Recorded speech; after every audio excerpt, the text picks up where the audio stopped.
Hello, everybody. Welcome to the 411 Ground and Pound MMA podcast. We are your weekly look into the wide, wacky, wonderful world of mixed martial arts. My name is Robert Winfrey, and I am your host, per usual. All right, boy, we got stuff to talk about this week, huh? I mean, you can already see the runtime, so I can't. I'm recording this, but you'll know we got stuff to talk about. We have last night's card, UFC and ESPN Plus 88 to review. Some pretty interesting stuff there. We've got a big preview, UFC 294, and wow, does that card look different than it did last week. Uh, I'll talk about the changes and whatnot when we get to the card proper, but yeah, that's going to take some time. There was a couple of alleged boxing matches that took up a lot of oxygen in the, promotional space last weekend. I will talk briefly about, let's face it, Logan Paul and Dillon Danis took up again, that was what most people were interested in. I'll be talking a little about that and um, Tommy Fury getting just the world's most boring win. Not that, look, man, he deserved that win. Commentary for that show sucked. We'll wait for then. Then another big piece of news from the last week. The UFC will be parting ways with USADA effective January 1st, 2024. So yeah, there's that to talk about. So you know how long this takes. I don't. I'm sitting here talking extemporaneously, more or less. But we got stuff, man. We got a lot of stuff to get through, and I hope you will have the patience and time to go to sit here and enjoy the dulcet tones of my voice as we go through it. All right. So if you could please like, comment, subscribe, star rating, written review, whatever's applicable to your podcast platform of choice, that is always deeply appreciated. If you've done any and all of that, sharing. Tell people on your social media platform of choice that you like us. Or tell someone that you actually know. If you, I shouldn't say actually know. Like if you know someone in person, point them in my direction. Let's see if they'll enjoy the show or not. We got the bigger. We've been in a bit of a lull recently. Week. Yeah, there was a week off. Then they've just been kind of pedestrian cards. Nothing with a lot of buzz to it. Look, I can usually find something uh, on each card, and I found a few on this one on paper. And for a run-of-the-mill fight night, it wasn't the worst thing in the world. But we finally got a big event coming up. So if you only tune in for the bigger for my talking about bigger events, I understand. You have limited time, limited bandwidth. You probably don't care about another Apex fight night, and again, I understand. I'm grateful that you show up and listen whenever you do. So thank you very much. Okay, I think that's everything there. So let's get into it, shall we? UFC on ESPN Plus 88. In the main event was your fight of the night. Been a while since that's happened, right? It's been a bit. But in your main event, Edson Barboza defeats Sadiq Yusuff via unanimous decision, 149-46. Terrible. Shouldn't say terrible. That was it was that wasn't my was that Mike Bell? Or was that Chris Lee? Chris Lee. Fairly positive. Um, not give. Let me just say this straight up before I get into the specifics. Not giving Sadiq Yusuff a 10-8 in the first round. Terrible judgment call. Terrible. Other two judges, 48-46, all for Barboza. I was 48-46 Barboza. Um, this was your fight of the night. This deserved to be fight of the night. What would the other one have been if it wasn't this one? Maybe Christian Rodriguez and Cameron Simon. That was kind of fun. That would probably be my choice, personally. Um, just remember, I'll fix that later. Anyway, this wasn't complete chaos from start to finish, but the narrative of this fight was so good. So Yusuf, both guys come out and they both get after it early. There's some leg kicks going back and forth. There's some punches. Edson Barboza's digging the body because he's one of the few body punchers in the sport. And Yusuf eventually cracks Barboza with a right hand, hurts him, chases him along the fence, hurts him again. There was a point or two when, if the referee had stopped this fight, I think it would have been justified.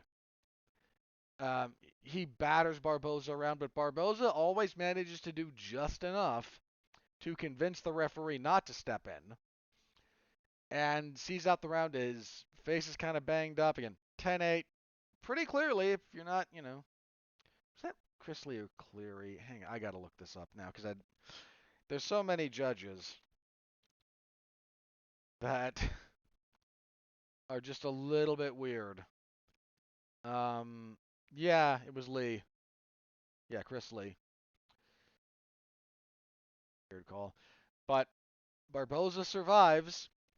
Yusuf, I don't know. I don't think he punches himself out in the first round. His cardio fades a bit down the stretch. But I'm not going to claim that he punched himself out here. He thought he might have. There might have been ways to be more deliberate about it and get the finish.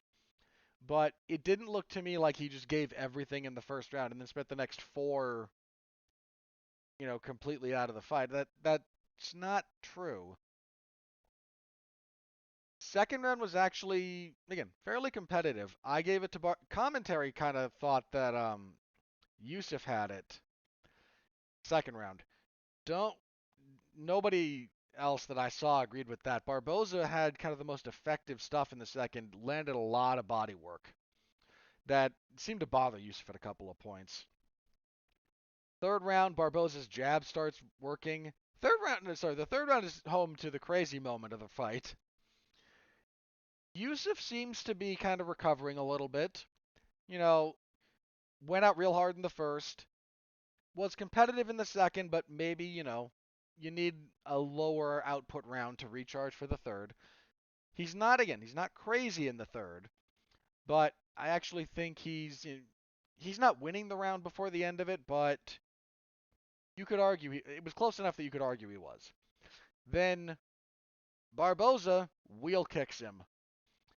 Badly, badly hurts him. Lands some punches, gets a front headlock, thinks about a Darce, thinks about a couple of things, but can't quite find it. I think he winds up on the back at one point in that round.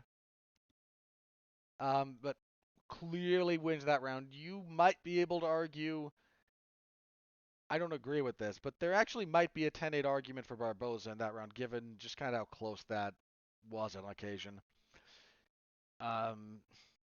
But Barboza wins that. For me, I thought the fourth round was probably the one that I thought maybe you could have given to Yusuf outside of the first, because I didn't agree with the second. Round four, and again, I still went with Barboza. I'd have to rewatch it to decide if I really agreed with my live assessment. More jabs from kind of go back and forth. Yusuf, the whole fight, had this really interesting kick he was throwing. So they're both orthodox. He's throwing a right front kick to the inside of Barboza's right thigh. And it was a really interesting technique to key into.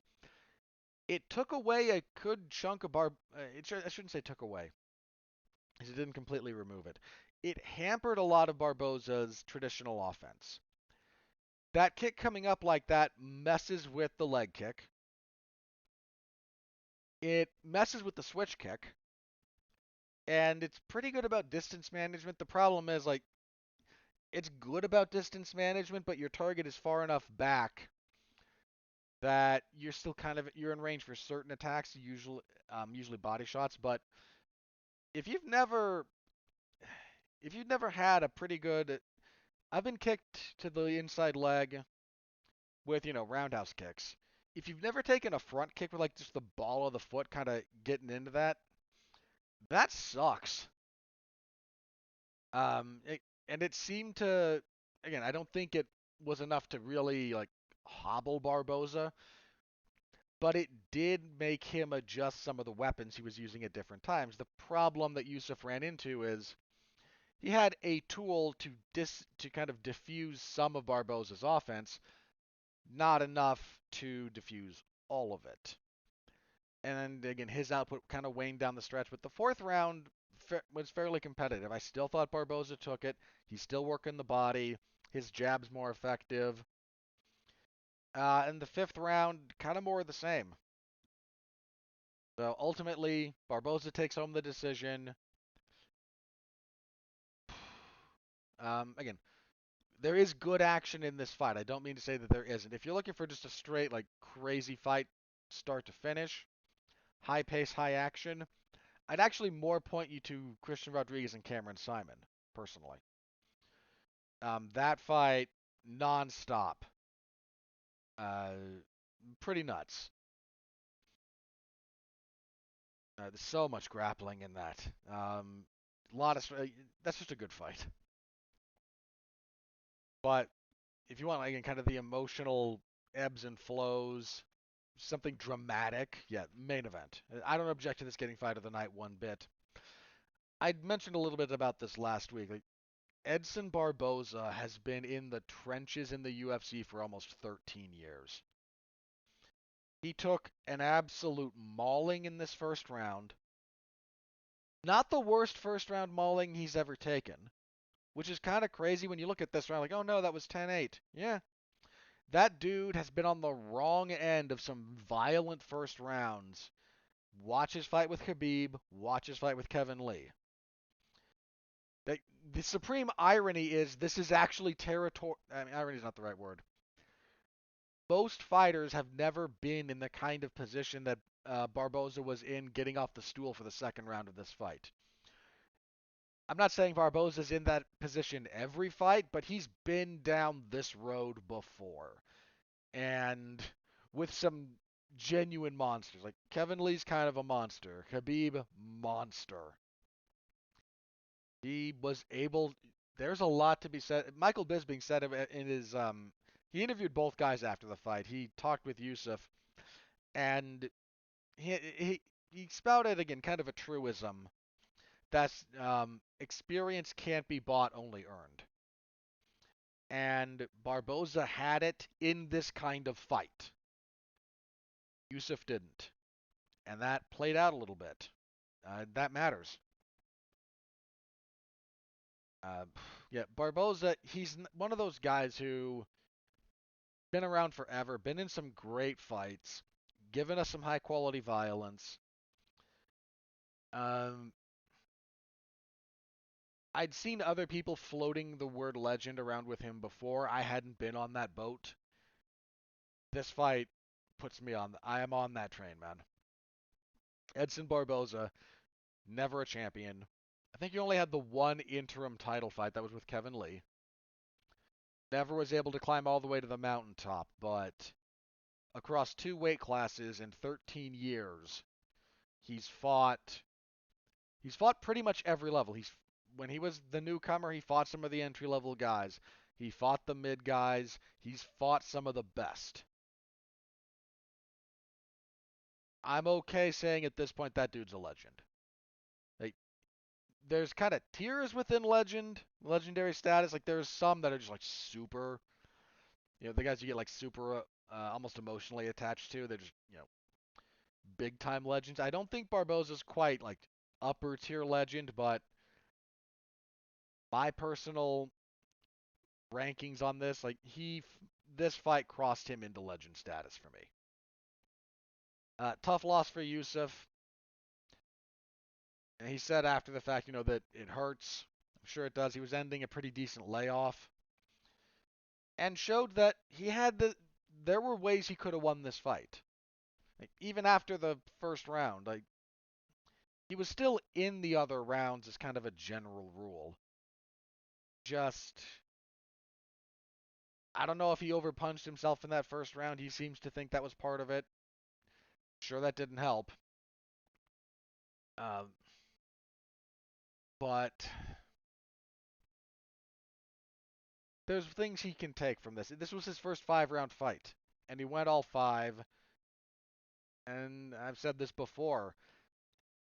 Sometimes that's a bridge you can only cross in the cage. You can do all the cardio and all the proper conditioning for a 5-round fight, but it's just different when it's live. I mean, professional fighters have talked about this at times. Even guys who do a lot of hard sparring in preparation for, their first real fight. Even if you do a lot of hard sparring, which I don't personally recommend a lot of it, the real thing is different even from hard sparring. First time you really go into those rounds when it's live, when it's for real, it's just you can only experience it. You do everything you can to narrow the gap between your preparation and reality, but that gap does remain. Guys who even are conditioned properly for 5 rounds the first time, they they don't mind talking about it on occasion. Yeah, I was ready, I could go, I was prepared for it. It's still different than what you do in the gym. It just is.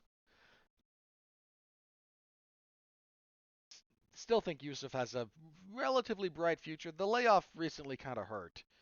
I'd like to see him stay a bit more active, but he's still got potential. There's just refinements that still need to take place. He took a step up here to Barboza, and turns out right now not quite at that level. Close, very close, but not quite ready to get over that particular hump. I wouldn't want to be the next guy to fight Sadiq Yusuf. Just put it like that. The next guy is probably gonna have his hands full. Um, Good win for Barboza. Did he call anyone out? He might have been asked about it, and they usually do, but I don't know that it's usually does not mean always. Check. Um, no, I don't think it was really a thing. I don't think he did any calling out. Um, I mean, dude, he went to the hospital after this. His face was all busted up. So let him recover, but quality win for Barboza.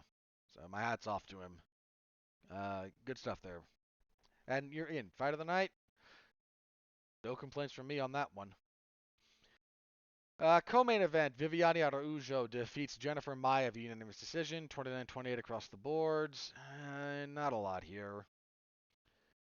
Both came out like, oh, yeah, we're going to box a little bit, then clinch and takedown, and a lot of groundwork, and it was mostly about who's on top. Oh, last thing about Barboza and Yusuf, technically. Neither guy very good off the back foot. Became very clear, so whoever was moving forward was generally the one having success. After the first round, Barboza just did a lot more moving forward, and that's not why he won in the sense that, oh, he was moving forward, that means he won. Moving forward was kind of a precondition for success about this one, rather than the cause of in a in a and then in an end unto itself kind of way. It was the condition under which everything else about their games would open up. So Araujo and Maya is mostly who was on top in the grappling. I don't have a whole lot here. This wasn't a terribly compelling fight.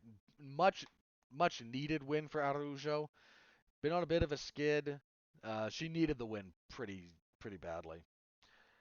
I was really looking forward to the next fight. It delivered. Maybe not exactly the way I expected it to, but it definitely delivered. Bantamweight Jonathan Martinez defeats Adrian Yanez via leg kicks. 226 of the second. I think I picked Martinez here. This was a tough stylist. This turned out to be a much tougher stylistic matchup for Yanez than I necessarily thought it would be on paper. So Yanez is a very good offensive boxer for MMA. He still has some defensive issues, mostly head position related, but you can still work on those. That takes time to really get going. But he struggled here with the range more than anything else. Jonathan Martinez, I trying to remember who this was true of. Um,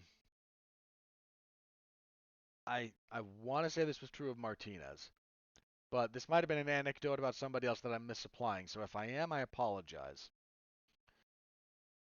But I want to say Martinez is one of those guys who, when you asked the pad holders, whether that was Mark Montoya or one of the other coaches, because he trains at a Factory X. Factory X? Pretty sure. It's Mark Montoya's team. I know that. I need to confirm this because otherwise it's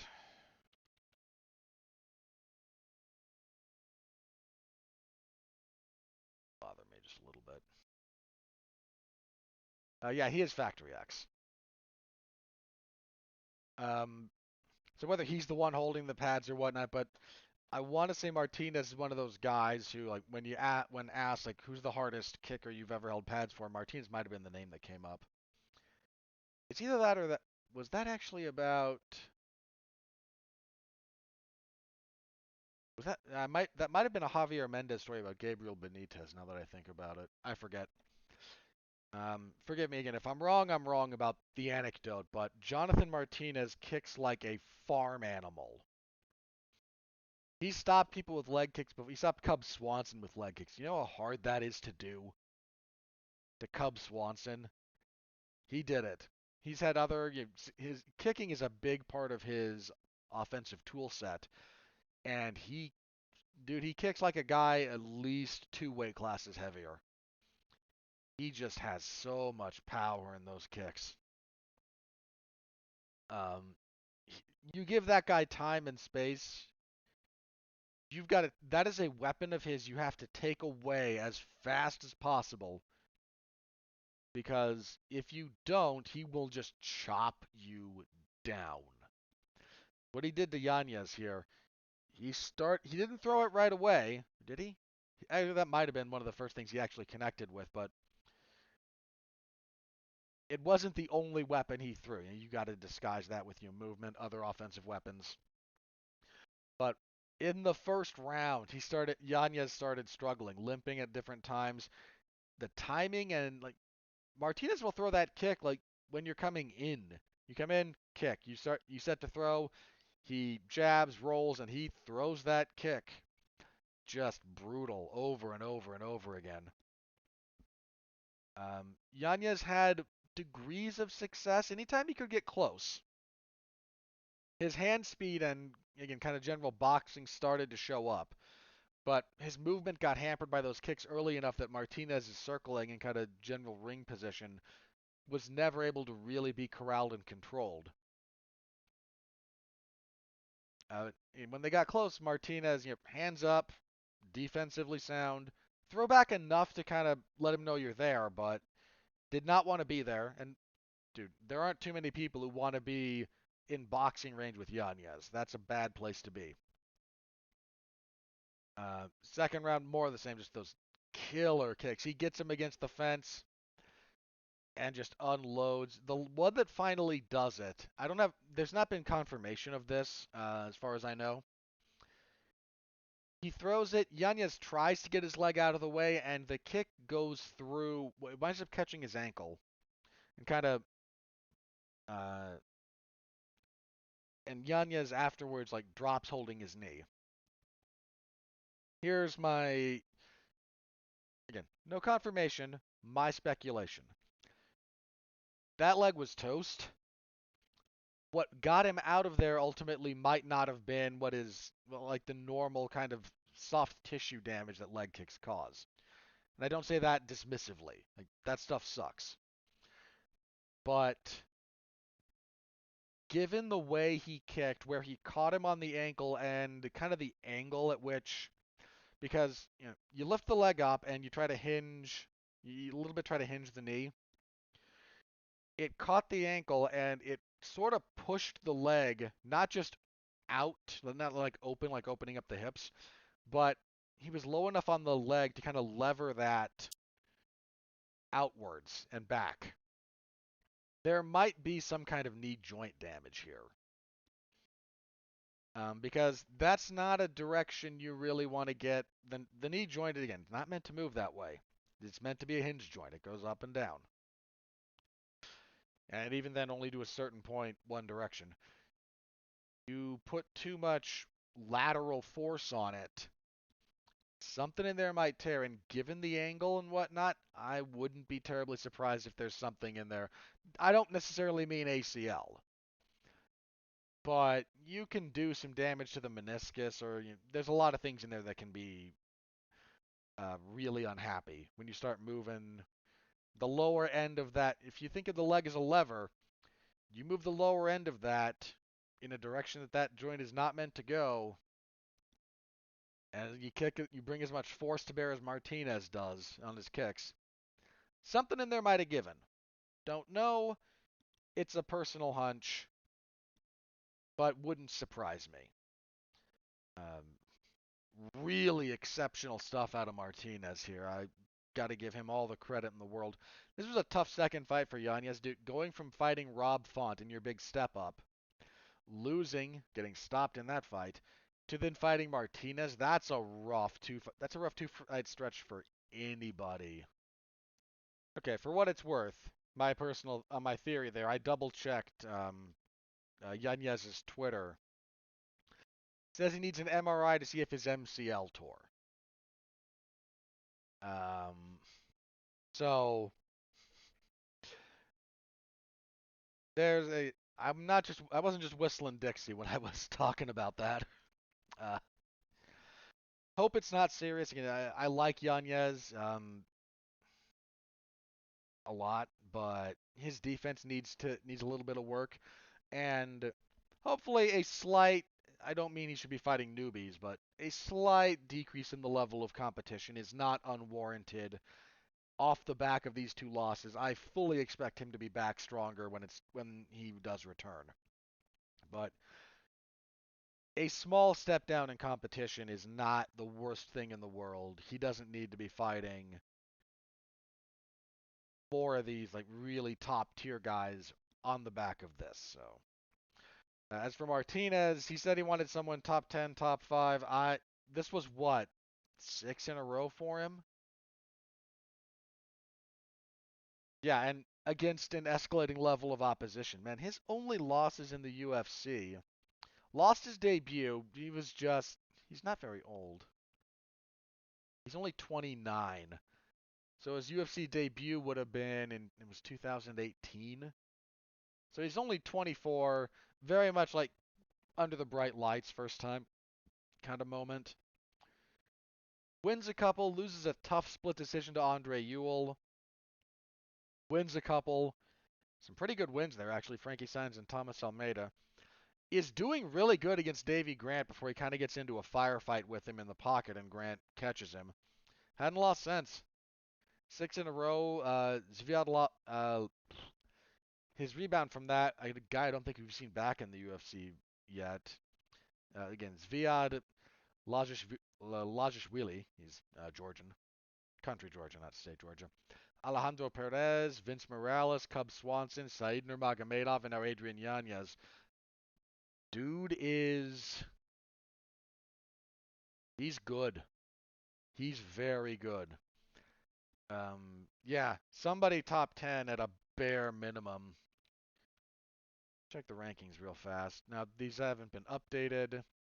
He came into this fight 13th. Who do we got in the top 10 at the moment? Going down from the top, so we have obviously Sean O'Malley as champion, Aljamain Sterling, Merab Dvalishvili, Cejudo, Sandhagen. Rumor has it, didn't they say Cejudo had a fight? I forget who he was supposed to fight, but I think rumor had it he'd signed something. Sandhagen, Jan's out injured. He was supposed to fight Song Yadong. I think it's Song Yadong. Might have been Song Kanan. I think Kanan's a weight class up. On the upcoming China card, he suffered some kind of injury, so he's out.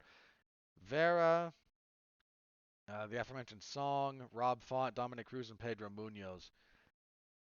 Dude, Martinez and Munoz. That might be the fight to make. You got Umar at 11. He had that shoulder injury, though. I don't need to see those two fight right now. That'll build. Let it build. They're both on the ascendancy, and I tend to think both of them will go pretty far. So, dude, Munoz or Font. Song wouldn't be the craziest thing, but one of those guys. Um, one of those guys, like anyone in that range, kind of makes sense. I'm not too interested in seeing him fight Cruz. I don't know why Cruz. My respect for Dominic Cruz's career is fairly well known at this point. I don't know that I want to watch him in. I don't. A little unclear to me that his ranking at number 9 is the most accurate. Might be wrong. Might be wrong. Just kind of my off the cuff. He's still a.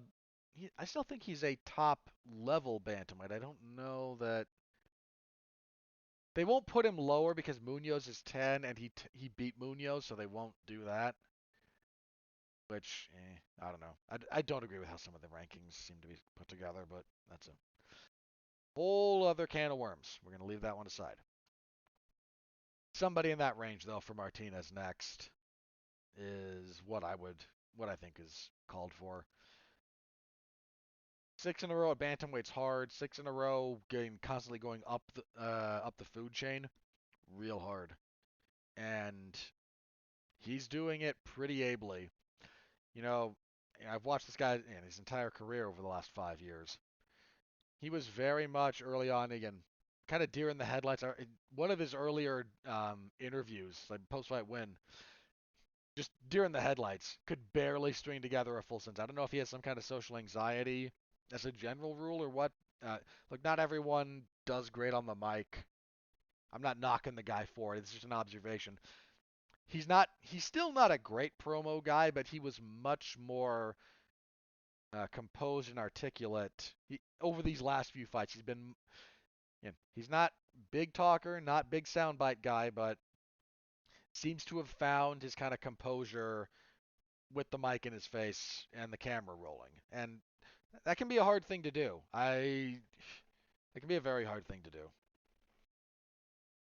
So give him a step up, 1,000,000% deserved. Hope Yanez hasn't suffered too bad an injury. And I fully again get get right, work on some of your technique, take a step down in competition. You had a really good rise, hit your current ceiling, take a few steps back, rebuild. No shame in that. Don't get mired down there, but take a small step down in opposition for at least your next fight. I don't need a full-blown tune-up, but take a fight to get right. Don't jump back in there against a top-end guy and wind up on a 3-fight losing streak, having taken some pretty serious damage in those 3 fights. That might ruin you. And that's not just Yanez. That's like general advice to fighters. That can be a rough stretch. Like, there's nothing wrong with managing your career in that respect. Don't just be a yes man for the UFC. It's okay to manage your career a touch. But since most managers are just yes men for the UFC who act as brokers to throw people at the promotion on short notice, well, the state of MMA management being what it is. All right, moving on. Michel Pereira. He stops Andre Petroski 106 of the first with punches. I knew Pereira was a big welterweight. My man he was bigger than Petroski, and Petroski is not a small middleweight. Like Petroski's not the tallest, but he's got a big frame, like he's thick, right? Very well muscled. Pereira bigger, longer reach, moved around well. Petroski's striking is still very much a work in progress. He got caught with a punch dropped. Pereira never gave him a shot to recover. After the fight, Pereira, I feel great at this weight class. This is my new home. You know what? Dude, the jump between welterweight and middleweight is big. That's 15 pounds, 170 to 185. It's a very big leap. There's a lot of guys who would kill for 165, like 150. So that's 150. The difference between 155 and 170. There's a pretty good chunk that wish that was 175 instead of 170. Partially because they can't get to 170, but they're on the small end of 185, and that again, that's just a pretty big jump. Pereira going up 15 pounds, being the bigger guy and looking like a behemoth. I mean, again, not the. I don't just mean that in like his physical looming stature, but dude looked good, moved well, crushed Petrosky. Uh, if he really can maintain this form at middleweight, yeah, man, this seems a much more ideal weight class for him than 170. Uh, Watching him in this fight was the first time I went, how did you make 170? Because again, bigger 170 guy, missed weight a couple of times. That's kind of what led to this. But looking at him in the ring with other welterweights, or in the cage rather, I'd always kind of thought, okay, I can see how you get here. It's not easy, but I can see how you do it. Seeing him more filled out in his frame, suddenly you're like, how? Similar thing with, you guys may not remember this, Anthony Johnson, who has passed away in the last few, I forget how long ago that was, but Anthony Rumble Johnson, his early UFC fights were all at welterweight, and if you saw him fight at heavyweight, you just went, how? Well, if you watched him fight at welterweight, you went, boy, you're carrying no body fat almost, like super lean. And obviously not very bulky, but once because he had plenty of weight problems too. Once he moved up, you looked at him in some of those later fights or after, and like, how did you ever make 170? Like, one fight from Pereira at 185, I'm suddenly kind of going, wait a minute, how'd you pull that off? Because he did not look out of place in that division in middleweight at all. Um, Glad to have him find a new home if that's really a great home for him weight class wise. Um, Middleweight's weird, man. It's not the best division in the sport, and there's some openings there. He could make some moves. And kicking off the main card, Christian Rodriguez defeated Cameron Simon via unanimous decision, 230-27, 129-28. It, I mentioned it already. If you're looking for a higher paced, especially like scramble heavy kind of fight, this was your fight. Rodriguez, here's the big knock on this one. He missed weight. He weighed 140. He missed weight in his previous fight when he beat Raul Rosas Jr. And turns out, if you do a little digging into his past, his last few fights, Rodriguez, in his last 5 bantamweight fights, he's missed weight 3 times now. This dude, once everybody gets one because the randomness of the universe. You miss 3 times in 5 fights in the same weight class. I'm sorry, this is not your weight class. You are either catastrophically undisciplined outside. You're either catastrophically undisciplined or you're trying to fight in the wrong weight class. I don't know that they should book him at 135 again. I mean that. Like 2 in a row? This one by 5 pounds? Sorry, man. Just bantamweight may not be for you. Either get your stuff together and or move up. This was a really good fight. All 3 rounds were close. I think technically I was 29-28 Simon at the end, but I'm not like I don't object to 30-27 for Rodriguez. That's defensible. Rodriguez's striking was a bit more technical, a bit more compact. He landed better. Fun scrambles. Both guys got the back. Both guys like just crazy scrambles from these two. Really good fight. Um, yeah, if you watch no other fight, if I'm gonna tell you which fights to look up from this after the fact, main event: Martinez and Yanez, I almost want to say Pereira and Petrosky because it was just 66 seconds. So maybe that one. This one. What was the one on the prelims? That one? I mean, you can look up McKinney and Brandon Marat. It lasted all of 20 seconds. I think that would be it. Personally. So, good enough win for Rodriguez, but he's got to fix that weight issue. Either by getting more disciplined in his life or by moving up in weight, one way or the other. You can't do this. You can't do this again. You really can't. Tough loss for Simon, but he was 9-0 coming into this. There's some technical stuff in his game that really needs to get smoothed out, and Rodriguez showed that here. Hopefully he takes the right lessons. Still has a pretty bright future, I think, in the division. So it was a pretty good fight to kick things off. We got some decent fights out of this card. A lot of the stuff that I said in the build up, like pay attention, pay attention, pay attention. A lot of that paid off. Not to pat myself on the back too much. So prelims, my upset pick. One of them didn't pan out. I picked Simon, and he was technically an upset.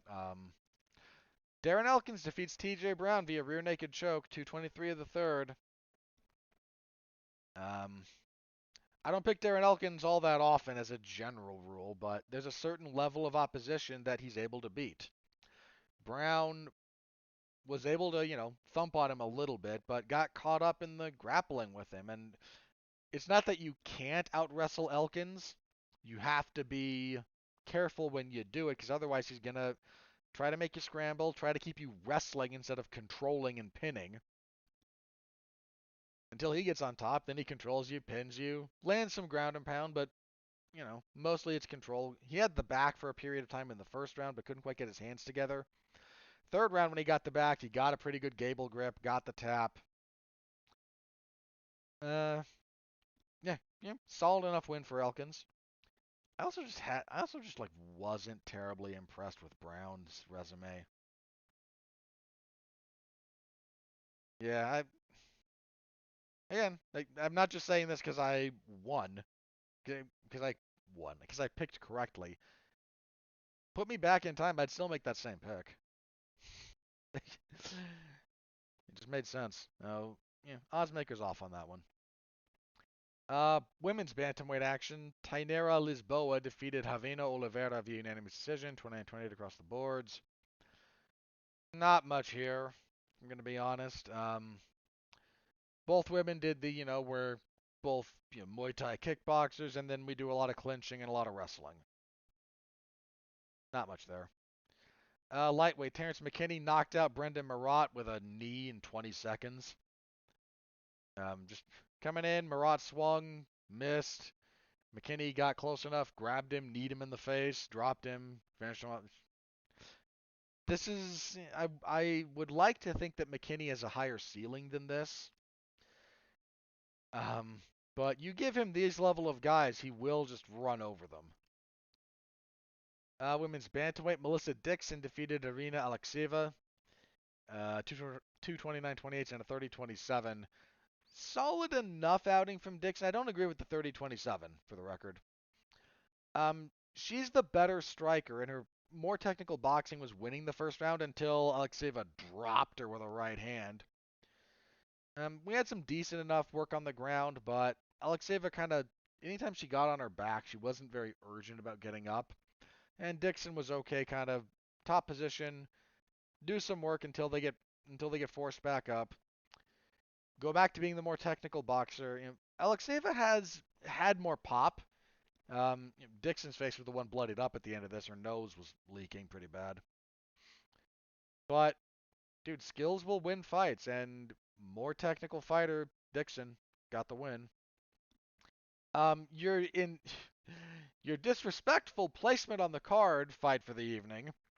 Chris Gutierrez defeated Alatong Hele via unanimous decision, 30-27 across the board. But Gutierrez, for the record, was a top 15 ranked guy. He was 15, I think, coming into this, and you stuck him as the not even the curtain jerker hot match to maybe wake the crowd up.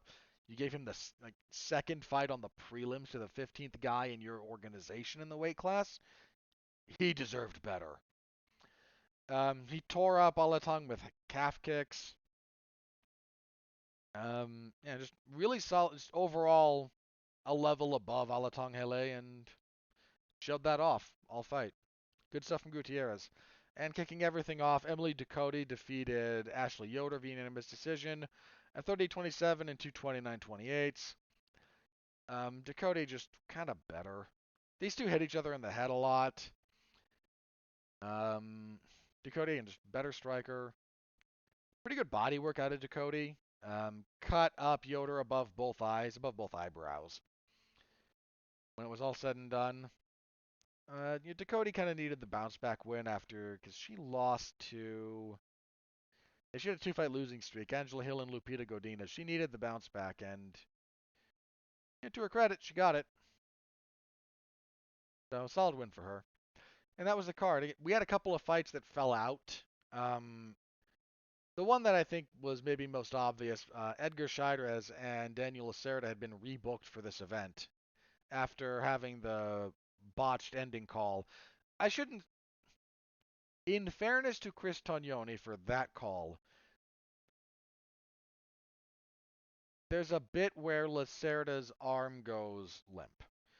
He's not choked. It's not a traditional choke that he is in that respect.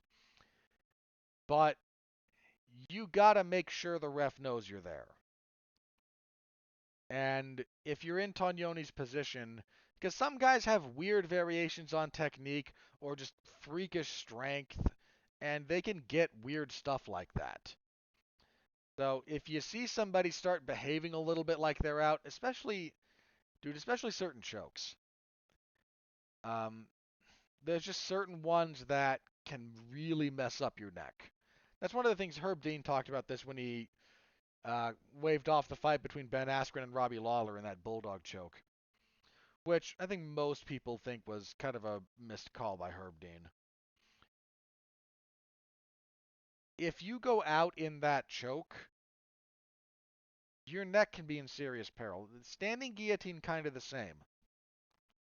If someone's got your neck really locked down and your body goes limp, all your weight drops down, and again, that can screw with your neck. So I can understand the abundance of caution, and if you just look at what Lacerda's arm does, yeah, that looks like it goes limp, like you're going unconscious.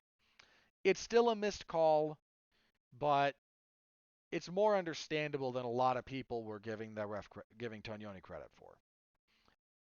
Anyway, they got rebooked here. Lacerda had some medical issues. Fight got called off. Unfortunate, but we lost that one. The other fight we lost, I didn't preview this one because it got canceled a little bit earlier than that. But Tetsuro Taira and David Dvorak were supposed to be on this card, which unfortunate because I think that would be a good fight. I hope they rebook it. But that was the night. I mentioned already your fight of the night, Yusuf and Barboza performances, Jonathan Martinez and Michel Pereira. You could have gone with, you could easily have put Terrence McKinney in there over Pereira, but that's just, again, you could have. Giving it to Pereira is hardly some egregious snub. We do get another example here, though, of which fight was it? It was Melissa Dixon. After the fight, was like, hey, I think that fight was worth a post-fight bonus. Guys, I don't know when this trend started, but the UFC has not handed out a post-fight bonus to somebody who has asked for it in several fights or events minimum. That trend, they don't like fighters begging for money publicly. They're a, multi-billion dollar company handing out peanuts to fighters, and they're worried about the PR of fighters going, hey, please, 50 grand would do a lot for me, as ESPN is signing you a check for multiple millions of dollars for each event. So if you want a post-fight bonus, fighters, don't ask. They seem to be discouraging that behavior. All right, but that was the event. Full report, MMAZone411mania.com as always, so give it a read if you are so inclined. I always appreciate it. Alrighty. Let's move on to the big one, shall we? So UFC 294. Before I preview the individual fights, let's talk for just a minute about how things changed in the last week. So news breaks like Tuesday, I think it was. Yeah, it would have been Tuesday because it like might have been Monday evening, and then Tuesday it kind of because Dana was asked about it at the Contender Series post-fight presser. Charles Oliveira out of the fight with Islam Makhachev during his last sparring session before flying out to Abu Dhabi. In the last round of his last sparring session, he and the other guy bang heads. Opens up a pretty nasty cut. You can find pictures of it online if you're so inclined. Can't fight with that kind of cut. It's that bad. Like it required stitches. I think it was a non-trivial amount, and Dana White got a little bit pissy about. Um, Look, this was never going to heal in time for a fight. It's a bad enough cut. His thing was, don't just like do it at the gym or have a guy call us. We'll get you hooked up with someone who'll stitch it up properly. The way this cut was, he was just talking about, look, if a cut's deep enough, part of what you don't want to do is especially with deep cuts. If all you do is like pull the skin together a little bit and then stitch the surface, the stuff inside kind of spreads back out and you get really bigger masses of scar tissue that build up. What you want to do, eh, you want to get stitches that are like two different layers of them. You stitch up inside first to bring everything that's below the level that you would get with just a surface cut. You stitch that together close so it heals closer together. Then you stitch up the stuff on the surface. In between the two different layers, everything's more compacted. Scarring is minimized pretty significantly.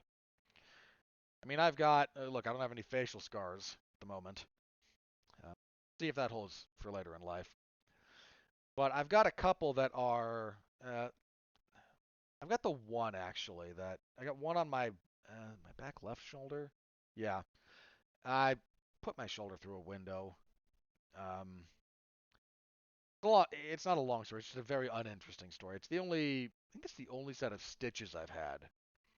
I've been very fortunate. I have not been too banged up in life, physically, mentally, and emotionally. Ooh, my mental health battles, man. I would take a couple more broken bones throughout the course of my life if my mental health could have been in a better place 10 years ago. I would take that in a heartbeat. 'Cause I've never really broken a bone. I was very young. I had a green stick fracture. Um, but I've never like actually broken one. Um, Again, very healthy overall, but put my shoulder through a window. It's small, but had to go get stitches. It's just over a tight piece of skin, and only the surface ones, and it's a pretty noticeable scar. I do wonder. Now, look, it's not a. I'm not throwing shade at the nice emergency room people who were able to stitch me up, but I do wonder, and it might not have been deep enough, but point being, you minimize scarring that way. So the UFC's like, please, we could have helped you. I don't know, maybe they could have.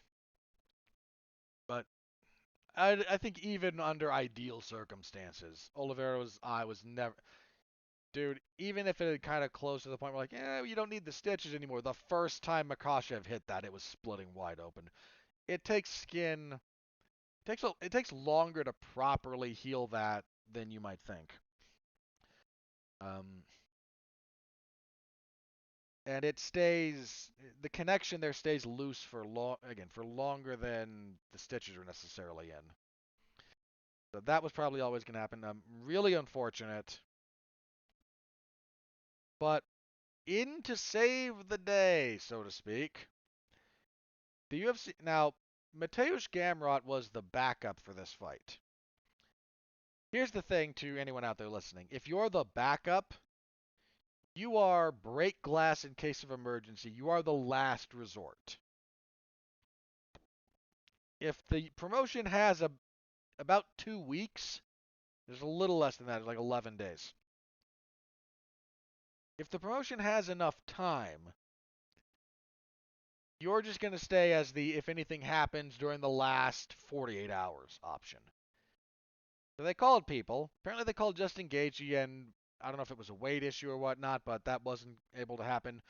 Ultimately, stepping in, UFC featherweight champion Alexander Volkanovski. I wanted to see the rematch between Makhachev and Volkanovski, personally. I really wish it were under more ideal circumstances. This is. I've seen a lot of people talk about this, and let me.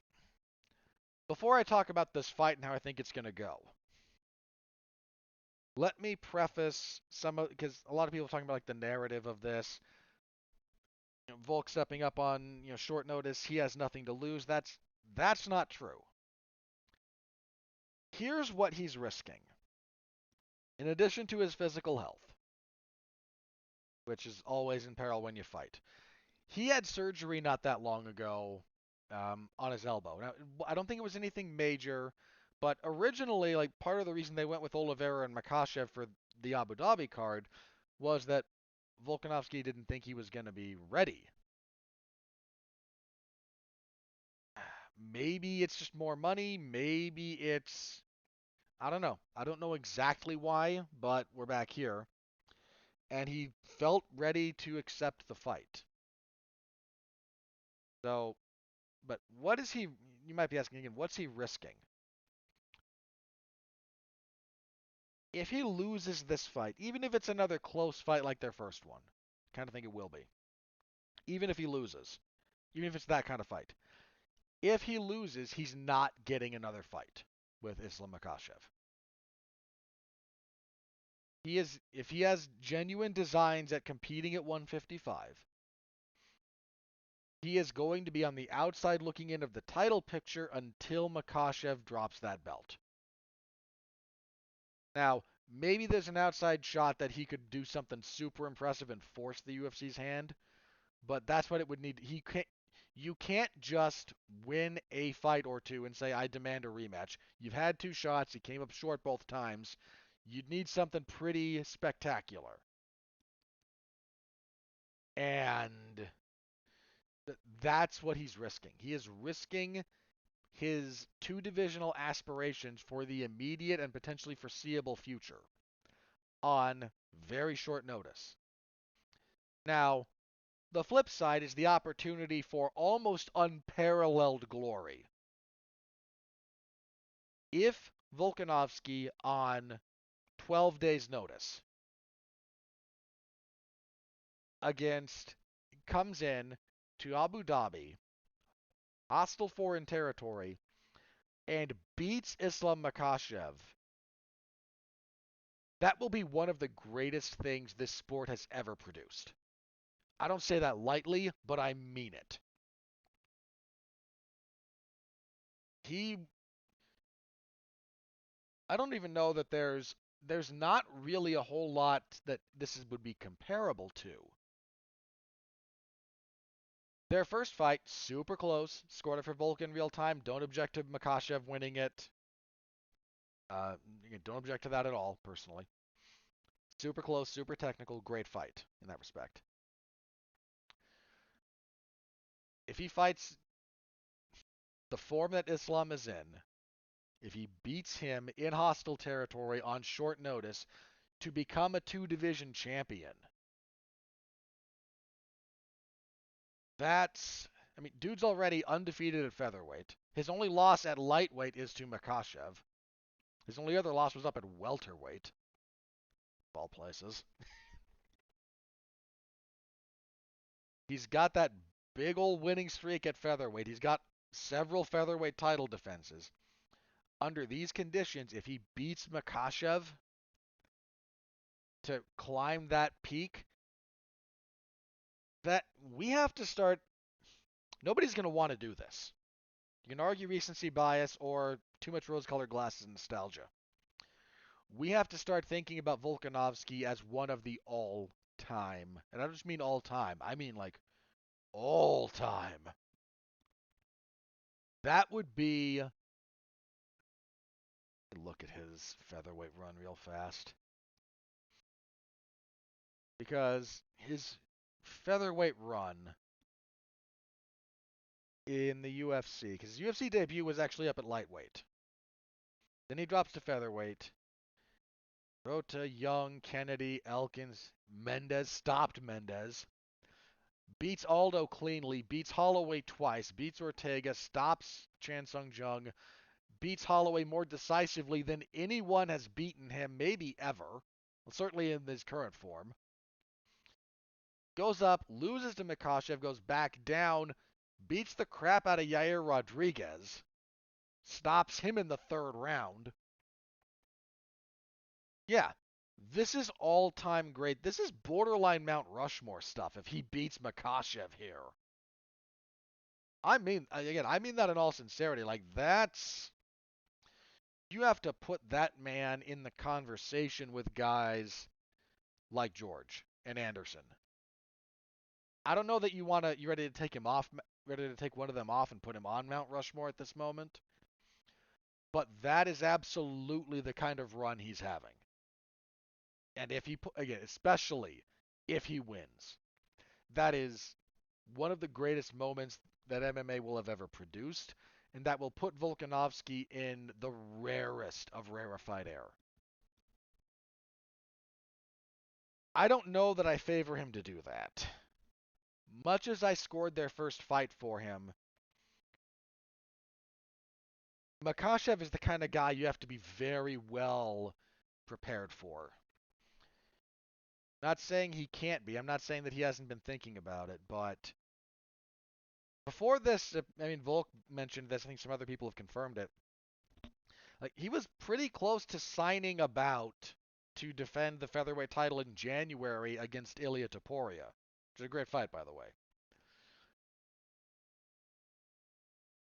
Neither Yair Rodriguez or Ilia Topuria have a whole lot in common with Islam Makhachev. I don't know that enough time has passed for Volkanovski to have super dialed in. Because, dude, that first fight with him and Makhachev, the difference between them was so thin. It's tactical. Volkanovski, I think, hit the nail on the head in his post-fight thing when he talked about it. He thought Makhachev underestimated Volkanovski's wrestling. I think that's true. And he admitted, I may have underestimated Makhachev's striking. Like, that's the dynamic there. The striking didn't quite go as much for Volkanovski as he might have expected, and the wrestling was a lot closer to even than most people anticipated. Volk, got the better of it at times. And then, Volk absolutely closed stronger, dropping Makhachev in that last round. But there's some real fine tuning that has to go into that kind of a switch. It's not something you can do in a day or a week. You have to really dial in. You have to really build very specific patterns. And I don't know if 10 day, I don't know if this notice is enough to have done that. Volkanovski's basic style, his basic approach, what he does like every day, does cover a lot of ground against pretty much any style.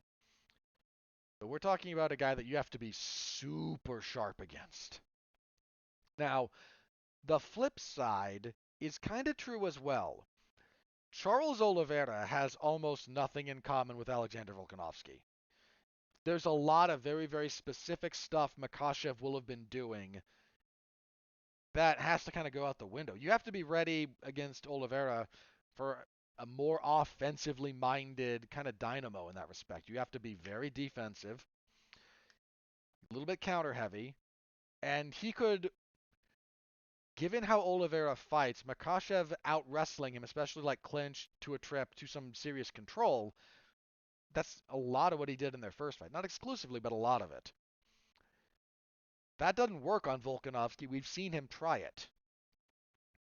So, in that same vein, there's some very specific wrestling stuff he might have had to work on to deal with Volk, and there's some specific striking stuff he really will have needed to deal with. Now, Oliveira on the feet is not exactly a picnic, but he's a volume, of quantity over quality kind of guy. And being prepared for that is not the same as being prepared for Volkanovski. So they're both having to do this on short notice. They're both. Makhachev's facing a guy, is switching from a guy we know was wildly different from the guy he got, and Volkanovski will not have been preparing for someone similar to Makhachev.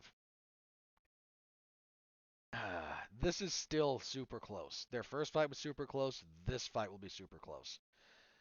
The odds are with Makhachev, and I don't think that's unfair. He won the first fight. He's the one who's been preparing for a fight on this date. Volkanovski, dude, getting in 5-round shape is just Volk's in really good condition as a general rule. But 5 rounds against Islam Makhachev, that's a special kind of physical conditioning you have to be in. And you can't keep yourself at that condition year round. It's just not feasible. I can't tell you how tempted I am to pick the upset here. Like, my pick doesn't actually mean anything other than my own pride. I don't even keep track of the stuff as a general rule. That's one of my things. I mentioned this. Next year, I might set up a spreadsheet and I will keep track of. I'll keep track and see how I do at the end of the year. Um, yeah, we'll see how that goes. But for the moment, all I have on the line is my own pride. I don't bet or anything.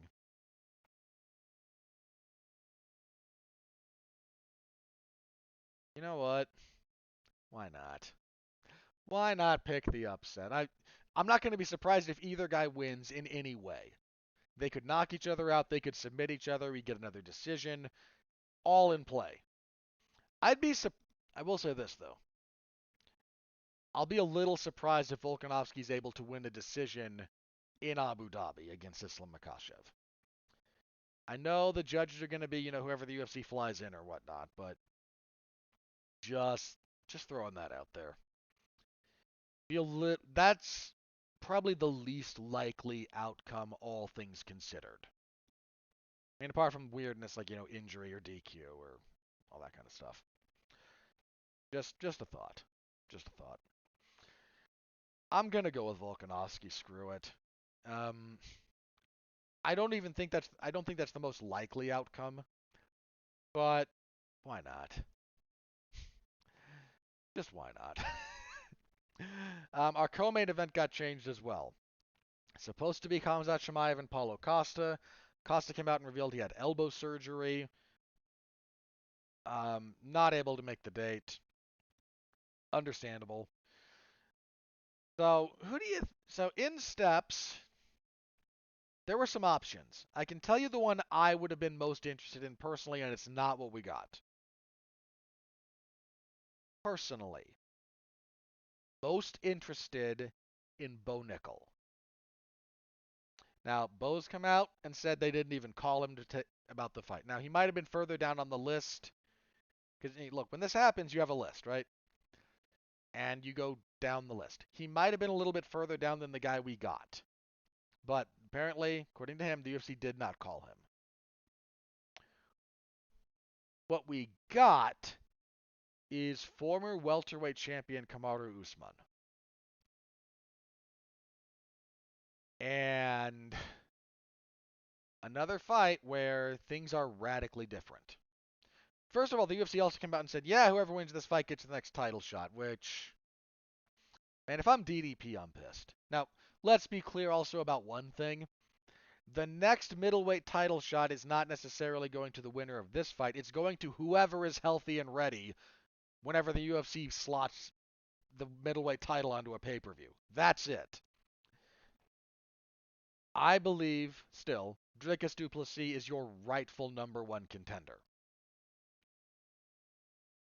beating Robert Whittaker means something, especially stopping him.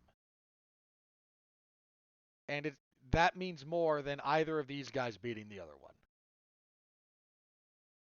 But, the UFC is the UFC. They are petty and punitive, and DDP said, I'm not in a position to accept that fight with Adesanya on the schedule that you laid out, because the UFC's breakneck schedule is their unwavering master.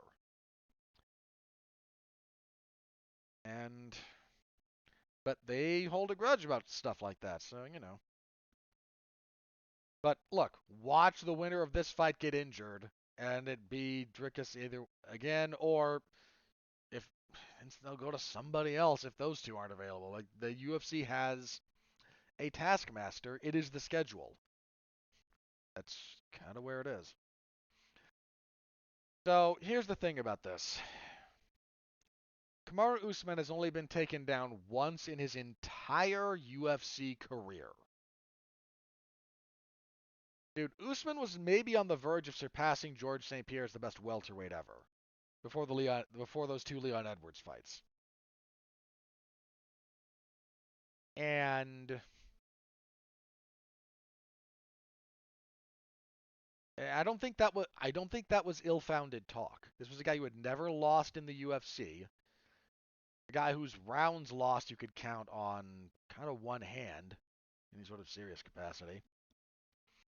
He didn't have as many title defenses as George, but he had a longer winning streak than George in the division. You could make the argument, not saying I would necessarily, but it was becoming an issue. And then Leon rallies in the 5th round of a fight he's losing to knock out Usman and upset the world.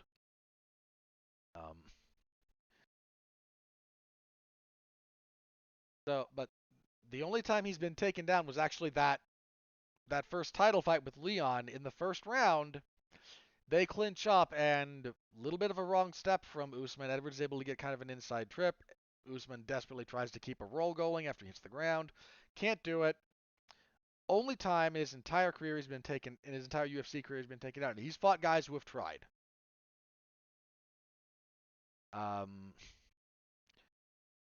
Warley Alves actually kind of tried. Sean Strickland, not so much.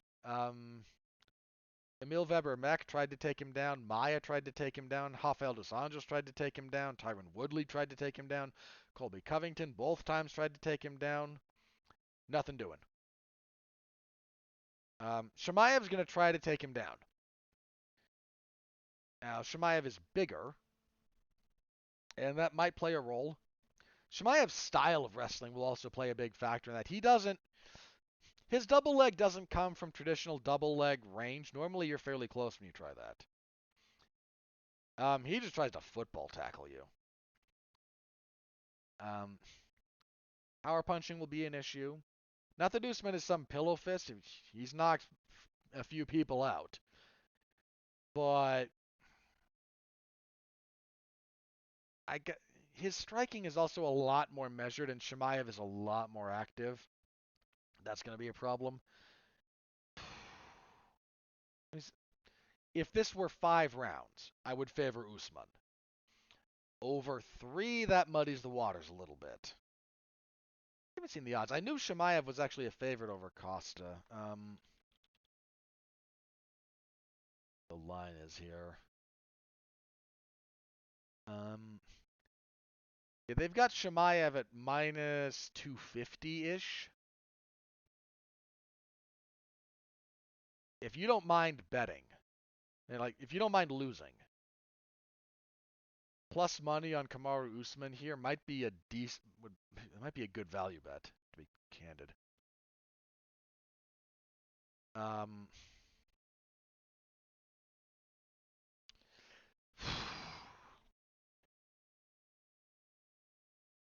This is a tough one. It's just a really tough one. The layoff for Chimaev might actually play into this as well.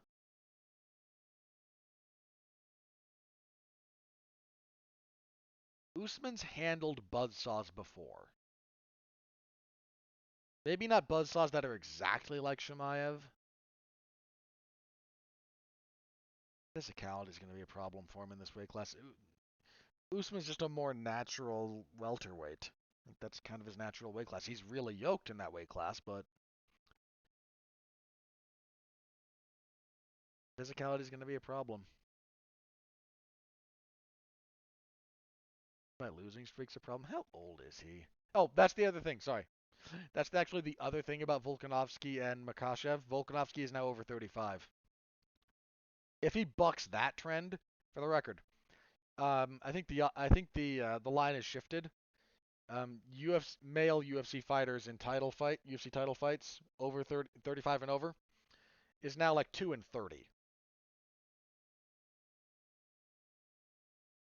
I think if you include female fighters, it goes like two. It's a little bit bigger, and there's a draw in there because Shevchenko and Grosovich fought to a draw. So that's a if he bucks that trend as well on short notice against Makhachev in enemy territory to become a two-division champion, yeah, that's that's big stuff. But sorry to answer my question about Usman's age, he's 36. Chimaev's only 29.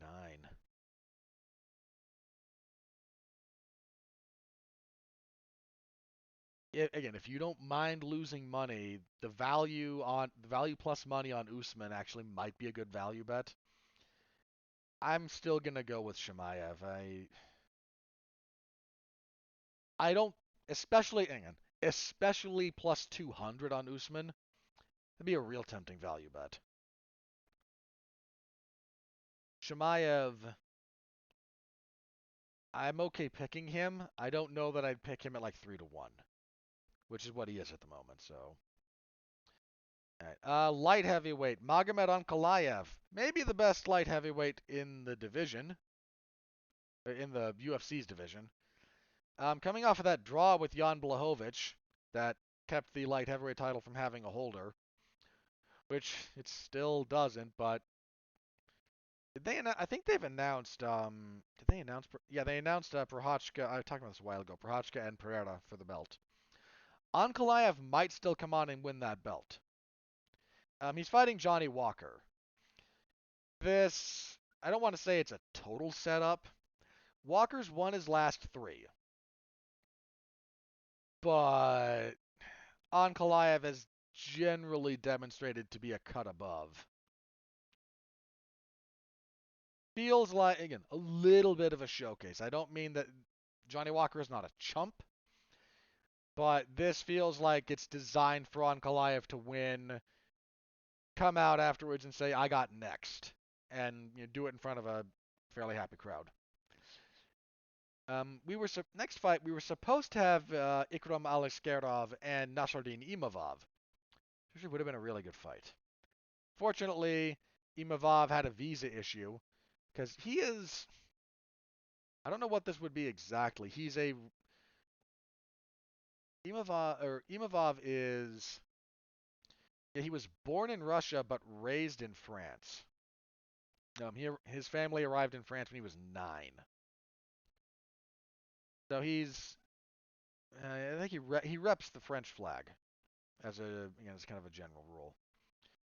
He's coming off of that no contest with Chris Curtis. Um, Did they change that? Did they officially change that, or is this somebody playing around with the results on that card?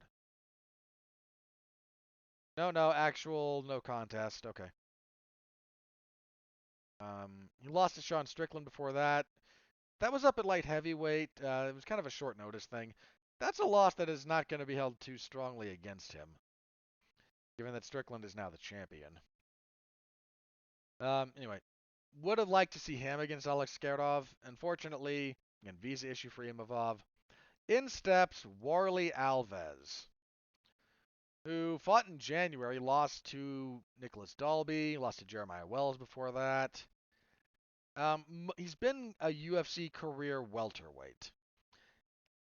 Sorry, one exception to that. His UFC debut, he won his season of The Ultimate Fighter Brazil at middleweight, and then immediately was like, no, I'm not a middleweight. So apart from that, he's got that one. He quickly guillotined Colby Covington back in 2015, then promptly lost to Barberino and Usman, and Yeah, he's stepping in on fairly short notice. Alexander is pretty darn good. Um, his only loss, I looked this fight up actually because it was a short fight, but informative for both guys. His only loss is to Khamzat Chimaev. Um, he couldn't get Chimaev couldn't get a takedown because Alexander is a multiple-time European Sambo champion. Is he world Sambo champion? International combat Sambo. So yeah, world championships. Yeah, a couple of different organizations. Really good combat Samboist. And Chimaev couldn't get him down, but did stop him with an uppercut. Since then, again, Oscarov hasn't lost. Beat Denis Tululin, Miro Djurkovic, Nashawn Burrell. Ran over somebody on the Contender Series. Then he knocked the crap out of Phil Hawes at UFC 288. Been out for a while. Um, his last fight was, sorry, he has not. I misread that. May of this year, so decent clip. Would have been curious to see him and Imavov. He is probably gonna just steamroll Warley Alves. And at bantamweight, Said Nurmagomedov and Muin Gafurov. Was this always this fight? Because that's a bit of a setup, and I don't mind saying that one. Um, I like Said Nurmagomedov. He doesn't train out of the last name, despite the last name of Nurmagomedov. He doesn't train out of. No, this was always this fight. Okay. Gafurov is Tajik. Yeah, he's from Tajikistan, 18-5. Lost his UFC debut. Yeah, again, kind of a setup here. Said needs a little bit of a bounce back. He had that tough loss to Jonathan Martinez. But, his only UFC losses are to Hani Barcelos and Martinez. Saidyokub Kakramanov gave him a heck of a fight before he caught that ninja choke in the second round. I expect Said to win this one pretty handily. So that's the main card. Prelims. Flyweight, Tim Elliott, Muhammad Makhachev. Big step up from Makhachev. I thought he got a little bit lucky when Malcolm Gordon, I thought, was giving him some problems, and then he caught a late finish. Um, Feelho gave him problems. I think this is going to be a bit too much too soon for him. I'm going with Elliott here. Dude, Makhayev's offensive output is like negligible. He's got pretty good takedowns and he's a pretty good overall grappler, but other than that, like his ground and pound is almost non-existent. His stand up, again, almost non-existent. Um, Definitely needs to fix some of that, and I think Elliott's gonna just kind of go, you're good, but you still got some growth. Lightweight, Muhammad Yahya. Where are you? A minor aside. Okay. People. So Muhammad Makhachev is a prohibitive favorite in most places, around minus 500.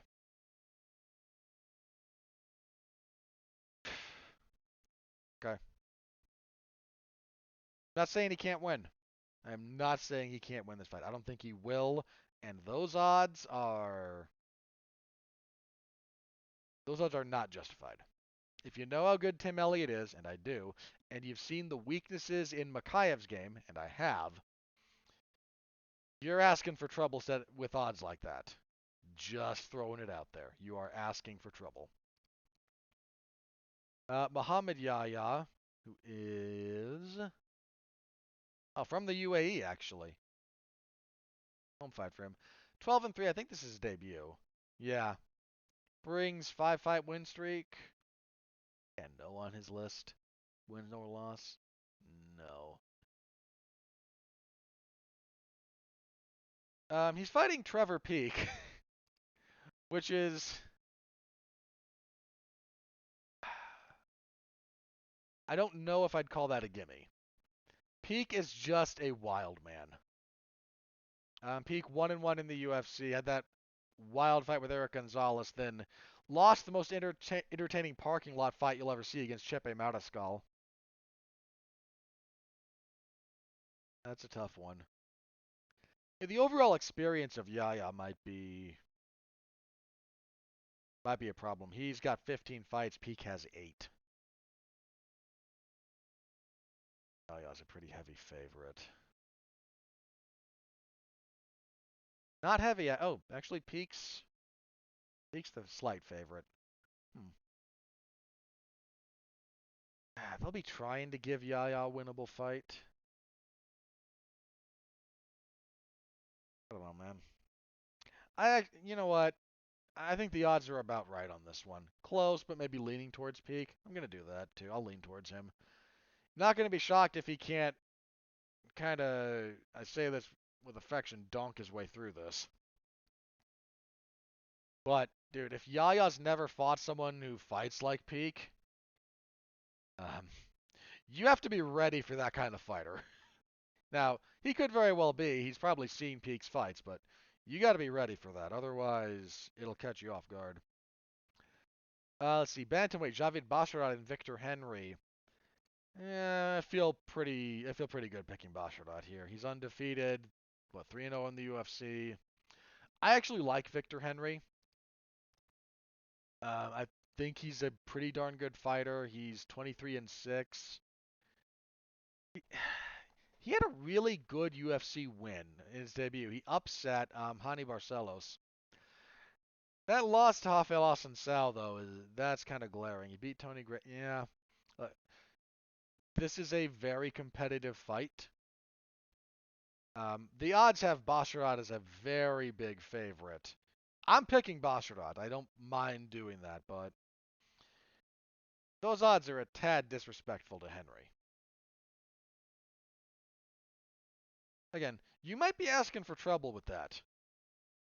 You very well might, but I'm okay picking Basharat to win. Basharat's very good. Middleweight, Abu Azaitar and Cedricus Dumas. Poor old Cedricus. Trotting him out again. He's 8-1. He's about 1-1 in the UFC. Beat Cody Brundage. Um, this is more designed for Azaitar. He's only 1-1 in the UFC, and yeah, Marc-Andre Barrio kind of ground him out late. He's been out for a while. Yes, wasn't he one of those guys who had the drug issue? Um, that would have happened. That would have happened earlier. Might have been the other Azaitar. Is there another one? I think there's two of them. This is kind of designed for Azaitar to get a win here, and I tend to like his chances. Let's see. Next up, we have Mike Breeden and Anshul Jubli. Jubli is Indian. One is UFC. Oh, he won the road to the UFC, right? Yeah, yeah. Season 1. So he got a pretty decent win to win that. Very inexperienced though. Then again, like Breeden's not exactly a world beater in that respect. I mean, he's got more fights, but he's 0-3 in the UFC. I mean, look, Alexander Hernandez, Natan Levy, and Terrence McKinney is actually a pretty tough stretch. But this feels like they're not trying to run over Jubilee with high-end lightweights right away, and that's not even unfair. I'm going with Jubilee here. Let's see. Featherweights. Nathaniel Wood. You buried Nathaniel Wood on the prelims? That's a shame.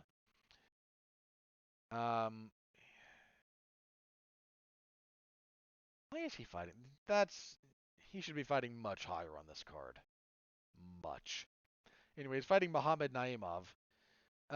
Wood on a pretty good winning streak. Yeah, three in a row. Charles Rosa, Charles Jourdain, and then Andre Fili. There's losses. John Dodson and Casey Kenny are the only guys to beat him in the UFC. The problem with Wood, I think he's just been a touch inactive. He missed all of 21. I mean, he's trying to fix that a little bit, so on a pretty good set. And Naimov, I mean, I didn't dislike Naimov's last fight. He's what, 9-2? I think 1-1 in the UFC, 1-0. Beat Jamie Malarkey, but I don't pick against this is a tough second fight in the UFC for him. Go from your debut fighting another like debutant to fighting Nathaniel Wood. Um, yeah, this is his UFC debut. Naimov was up at lightweight, I think. Now, he looked more like a featherweight, so I don't think the weight cut's going to be too much of a problem. But that's a rough draw, man. That's just a rough draw. Going with Wood there, and I don't feel too bad about that. Let's see. Next up, Jinyu Fry and Victoria Dudakova. So Fry is on a three-fight losing streak. Um, yeah, she's just never found her footing in the UFC, really. Dudakova had a successful UFC debut. The experience factor again might be a problem. She was actually struggling a bit with Estella New. I mean, I shouldn't say that. She and Nunes only fought for 34 seconds before Nunes had that elbow dislocation going to the ground. Another contender series vet here in Dudakova. Feels a little bit like, again, we're trying to usher Fry out the door a little bit. Fry's experience might wind up being a bit too much, but my hunch is Dudakova. And if you come off the contender series and the UFC likes you, you'll get two or three fights that are slightly softer touches. This definitely falls within that pattern. Not saying Fry's not a slub, but she's 38 and on a three-fight losing streak. You can see the intent here, all I'm saying. And kicking everything off, a middleweight fight between, I'm going to butcher this gentleman's first name, Sharabutin Magomedov and Bruno Silva. Um, so Bruno Silva, 23-9. Fun fighter. I enjoy Bruno Silva. He's been up and down in the UFC. He's had some tough losses. I mean that loss to Alex Pereira that hurt him a lot. And then Gerald Meerschaert coming off a loss to Brendan Allen. Magomedov is 11-0. Dude, this guy looks like he's out of a movie. Sorry, just looking at it. Dude, the guy like central casting for the heavy. I get this guy. Um,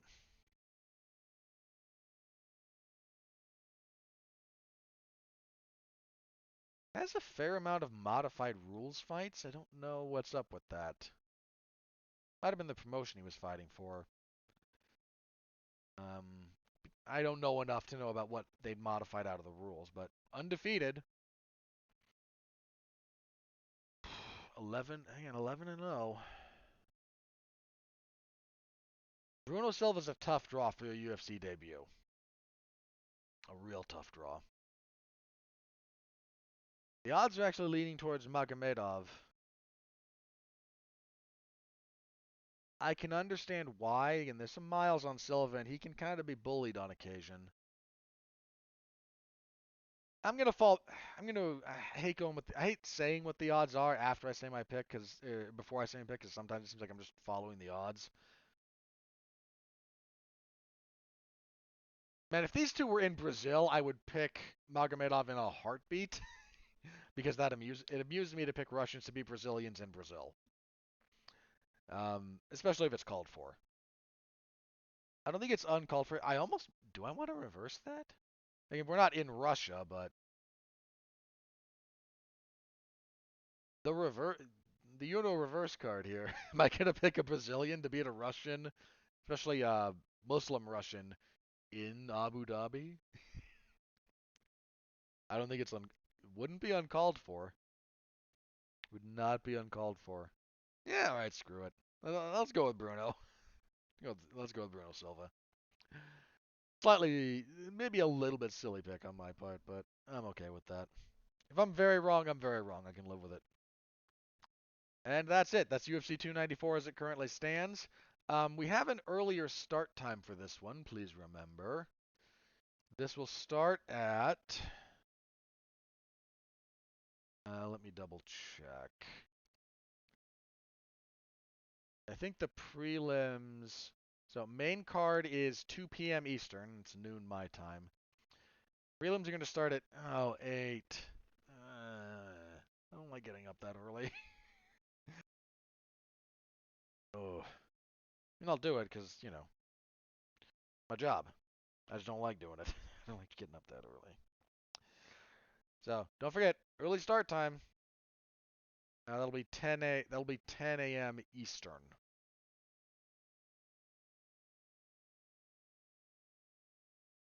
No, strike that. Bad math on my part. Well, that'll be 10, right? Yeah, it's just +2. It's just yeah. I'm doing terrible math. Sorry. Yeah, that'll be 10 a.m. Eastern, and then it starts 2 p.m. Eastern main card, right?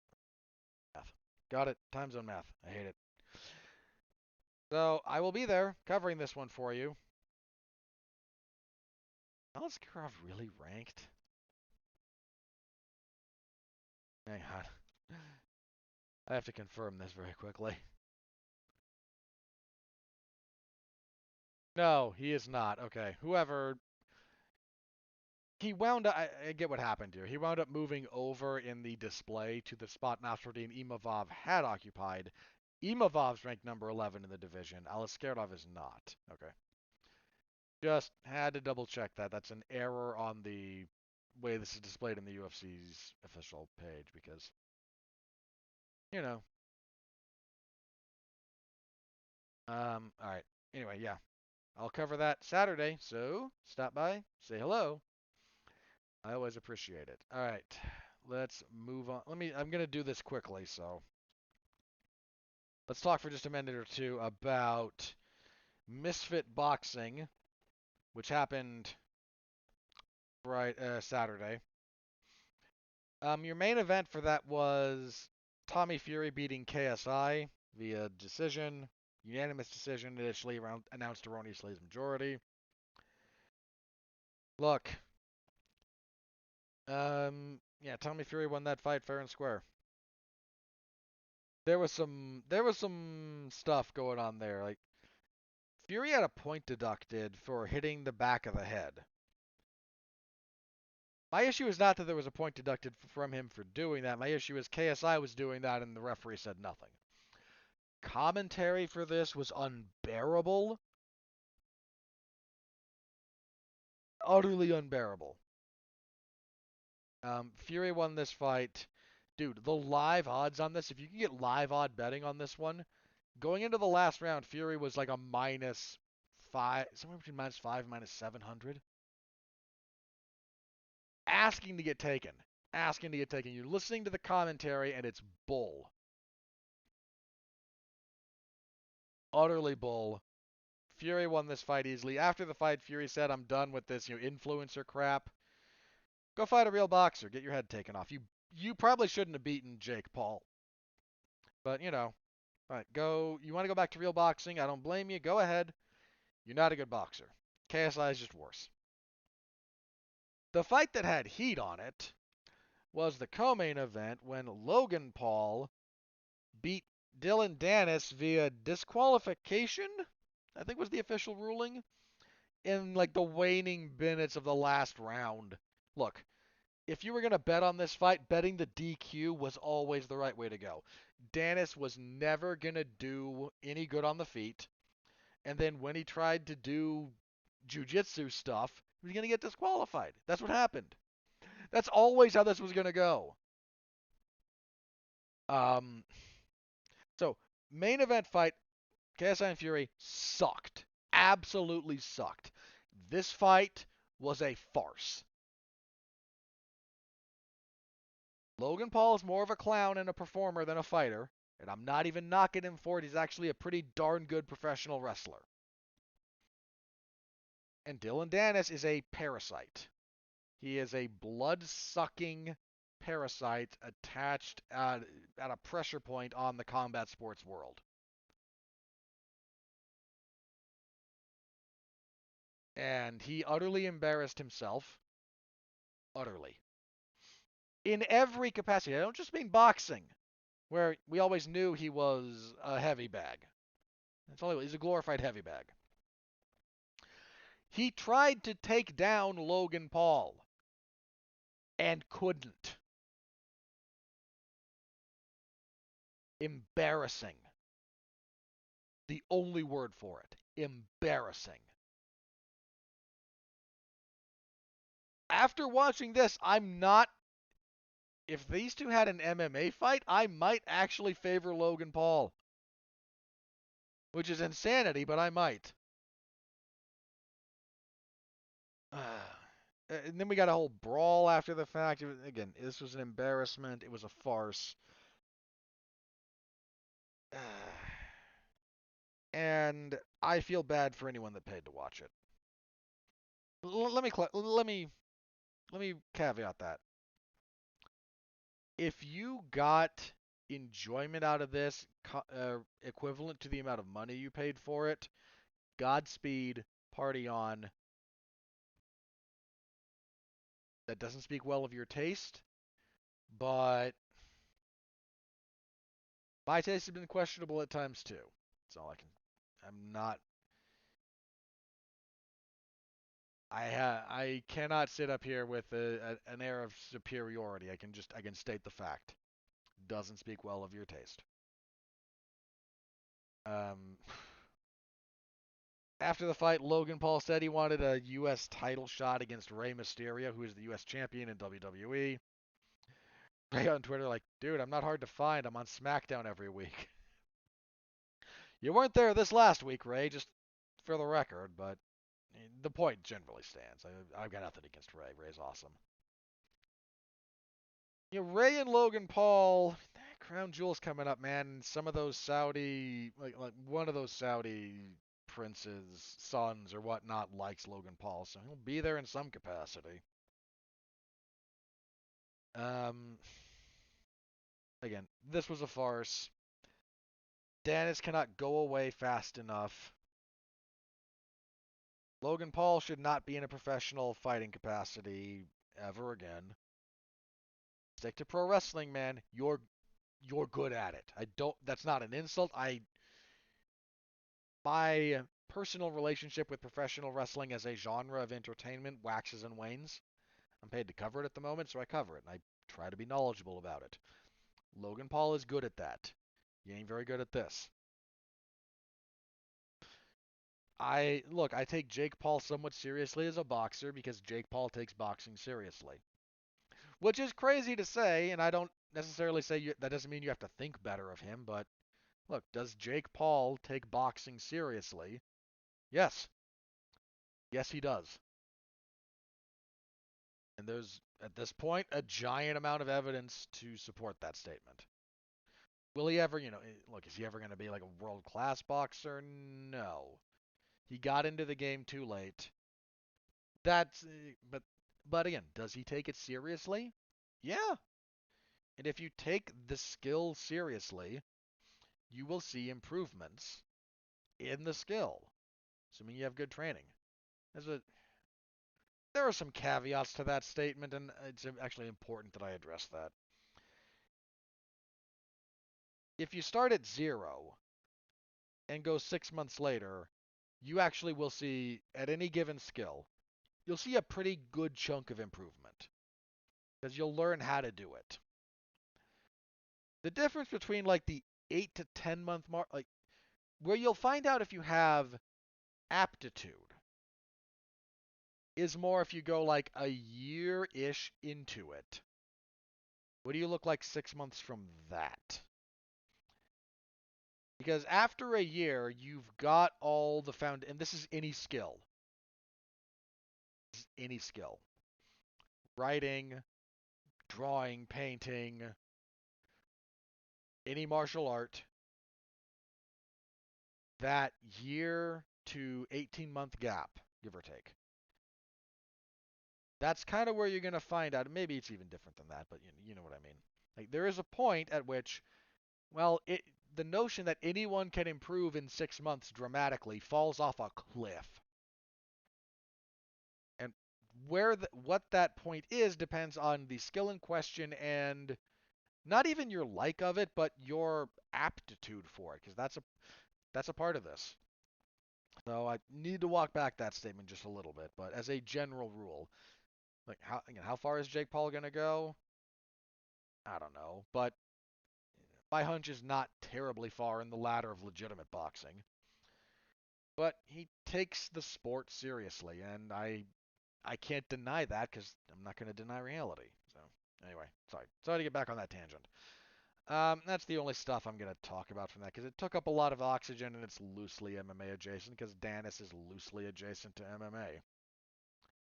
Dude, Conor McGregor out on Twitter after the fact going, I was impressed with Dillon Danis. Really?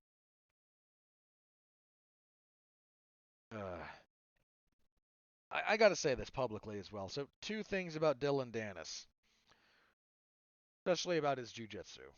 Okay. He has won nothing of value at the black belt level. Nothing. As a brown belt, he was part of because he originally trained at Marcelo Garcia's team. He was on the brown belt. I forget what Marcelo calls it, like the all-star team or whatever, like the competition team at the high end. A brown belt, that's where he was. As a black belt, he's won nothing of value on the jiu-jitsu scene. Nothing. He's also such an odious human being that Marcelo Garcia kicked him out of the gym. There are jiu-jitsu coaches who have. You're going to get me on a tangent here about jiu-jitsu coaches. Marcelo Garcia, let me talk about Marcelo specifically, has one of the most sterling reputations not only for the competition and quality of jiu-jitsu students he produces, but as a quality human being in the sport, in that space. He is one of the nicest guys you will ever meet in the jiu-jitsu world. If you're enough of a problem that Garcia is kicking, Marcelo Garcia is removing you, that is a damning indictment on everything you are as a human being. Everything. So Danis can go back to trolling and pretending that he's not been losing parking lot fights or fights with bouncers for the last 2 years. I, you know what? If I'm mad at Khabib Nurmagomedov for anything, his attacking of Dillon Danis physically after beating Conor shone a spotlight on Dillon Danis that did not deserve to be there, and he has not left it since, and it has been a giant waste of everyone's time. Stop giving him attention. He does not merit it. I didn't talk about him at all before this. I talked about him briefly when he here. I am not going to talk about him after this unless he signs to fight someone in MMA. He is not worth my time or yours. Last thing on the influencer combat sports sphere in general. One I have to laugh at, one I want to see. So old man Hendo, Dan Henderson, out on Twitter going, I would like to do this. I don't know how they'd handle my power. They don't really know how to fight. And your entire spine is fused together through ossification. I have to laugh at this. I laugh at this notion. Here's what I do want to see, though. So the immortal Matt Brown took to Twitter and said, "This is a joke. I don't know if any of these influencer types would be interested in doing Muay Thai rules, but I would be interested." Matt Mother effing Brown ending these people in Muay Thai rules. I will throw down my money for that tomorrow. I mean that wholeheartedly. Shut up and take my money, GIF. Take it. Watching Matt Brown wreck those people for bigger checks than the UFC would ever give him would make my day. Might make my year. If there's a market for that, make it happen. I beg of you. I just want to watch Matt Brown take one of these chumps and elbow them into the ground. All right. But that's my weird glee over that situation. Closing in on 2 hours, and we're still going because we got to talk about something here that's kind of big. I don't know how long this is going to take, but, well, you do. You can read the timestamps. So, over the week,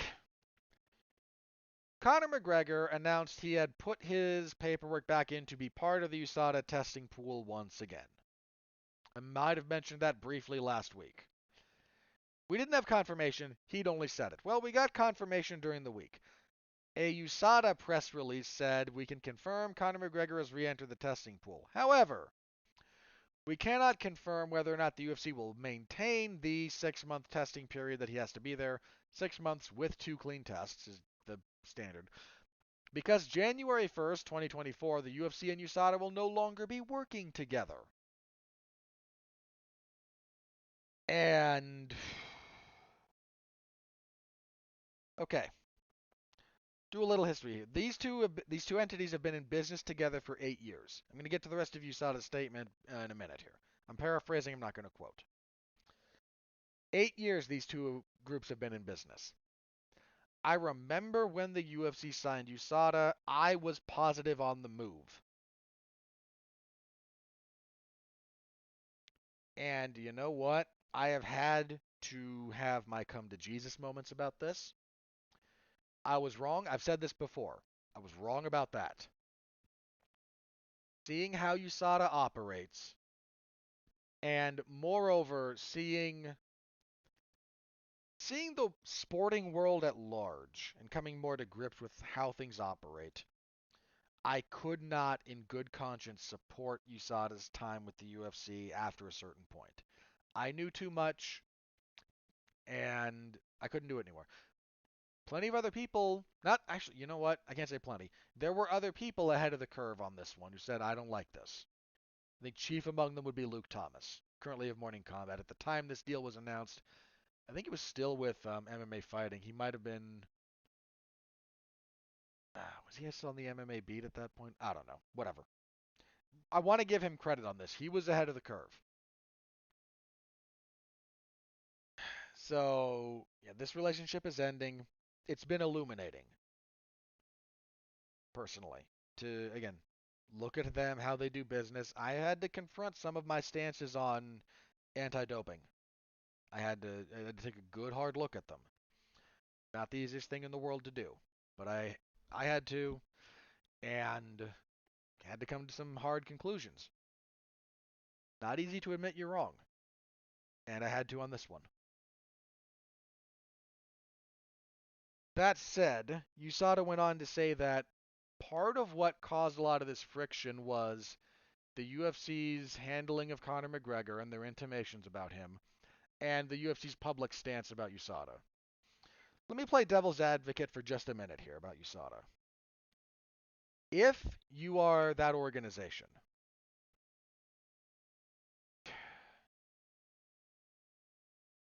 Conor McGregor has, for almost the entirety of 2023, been saying, "I'm going to fight in December."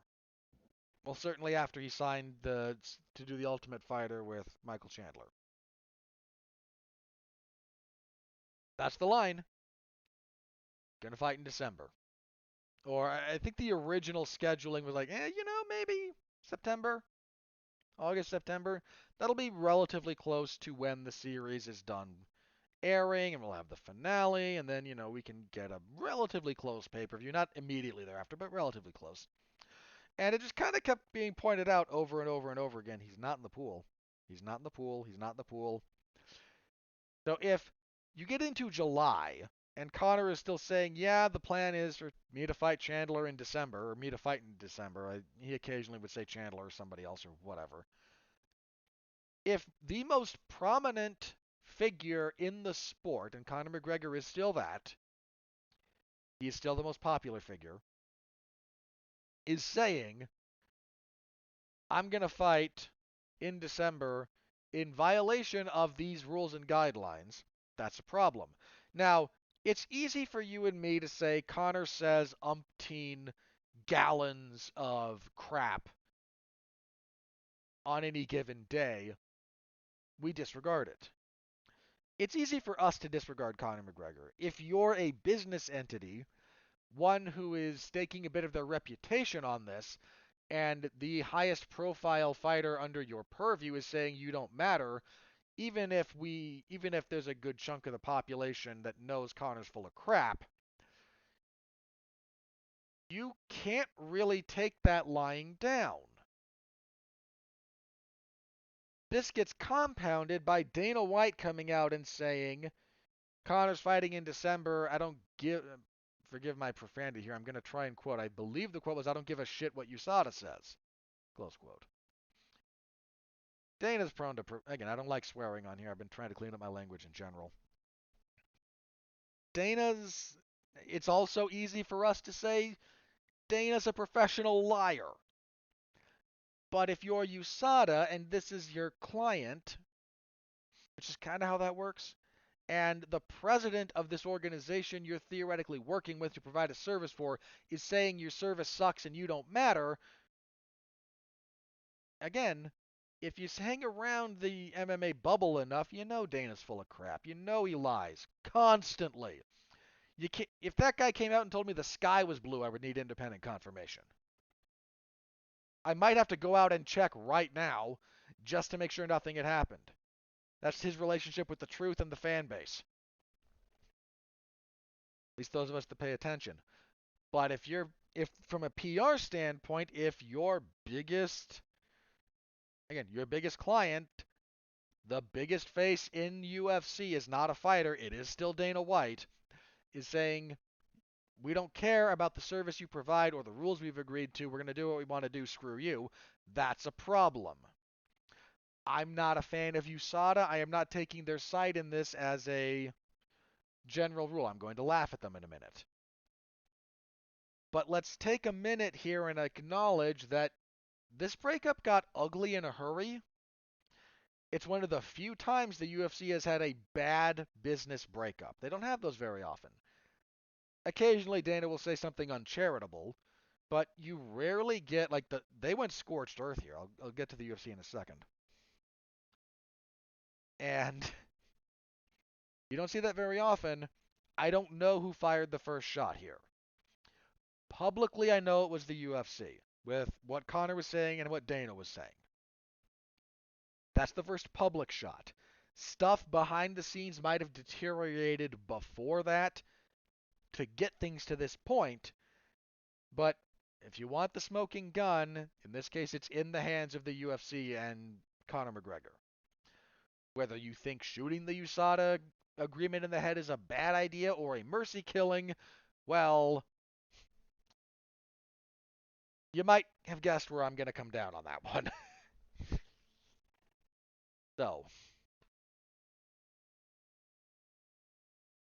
USADA again, they said the situation became untenable. Okay.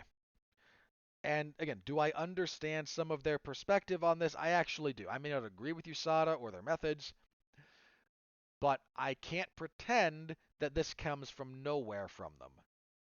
This is the UFC poked this. So the UFC, in response to this press release, held a press conference with Hunter Campbell and Jeff Nowitzki. Nowitzki.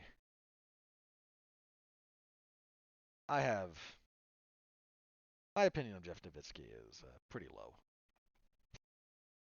They came out and did a press conference and said, so yeah, it, they threw the guy in charge of USADA under the bus, said he was unhinged.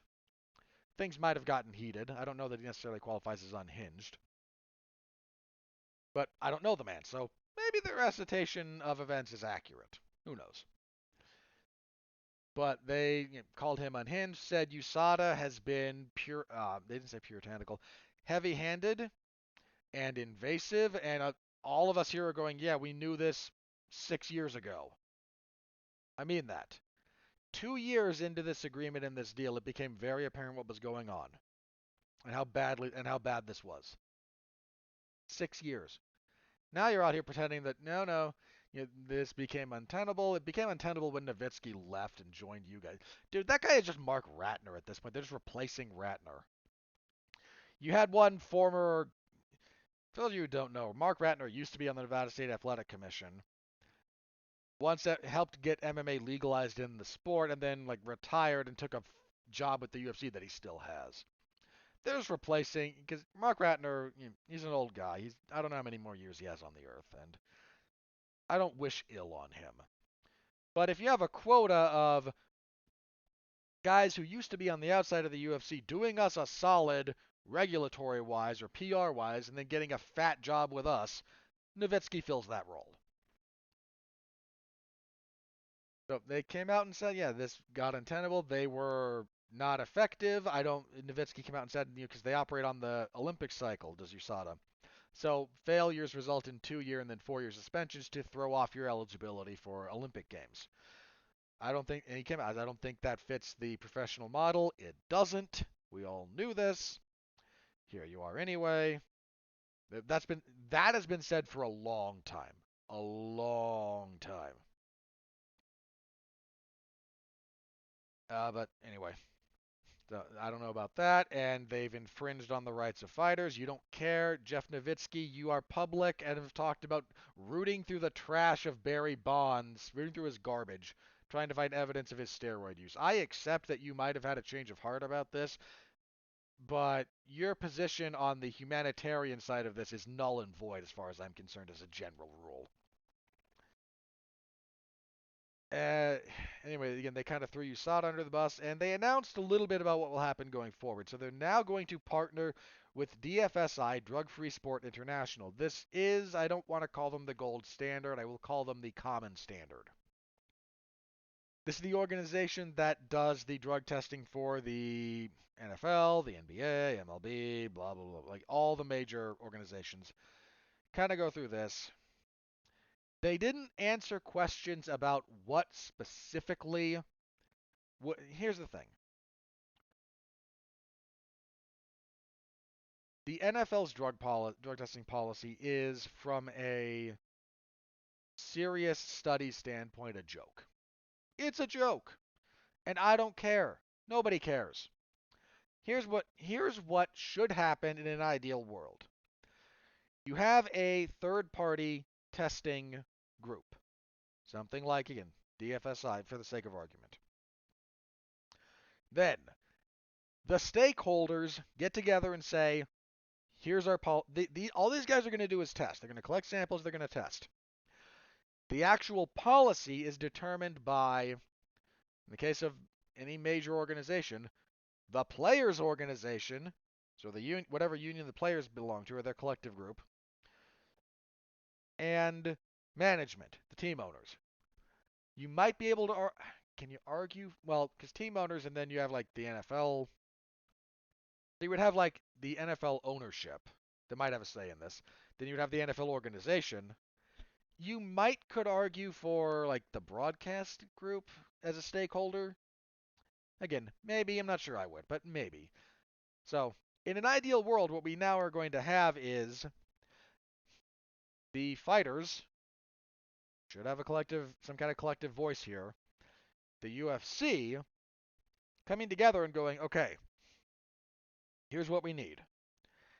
Here's the substances that are not going to be allowed out of competition. Here's the in-competition substances. Some of this will have to jive with state commission testing. Here's the testing schedule. Might include random testing,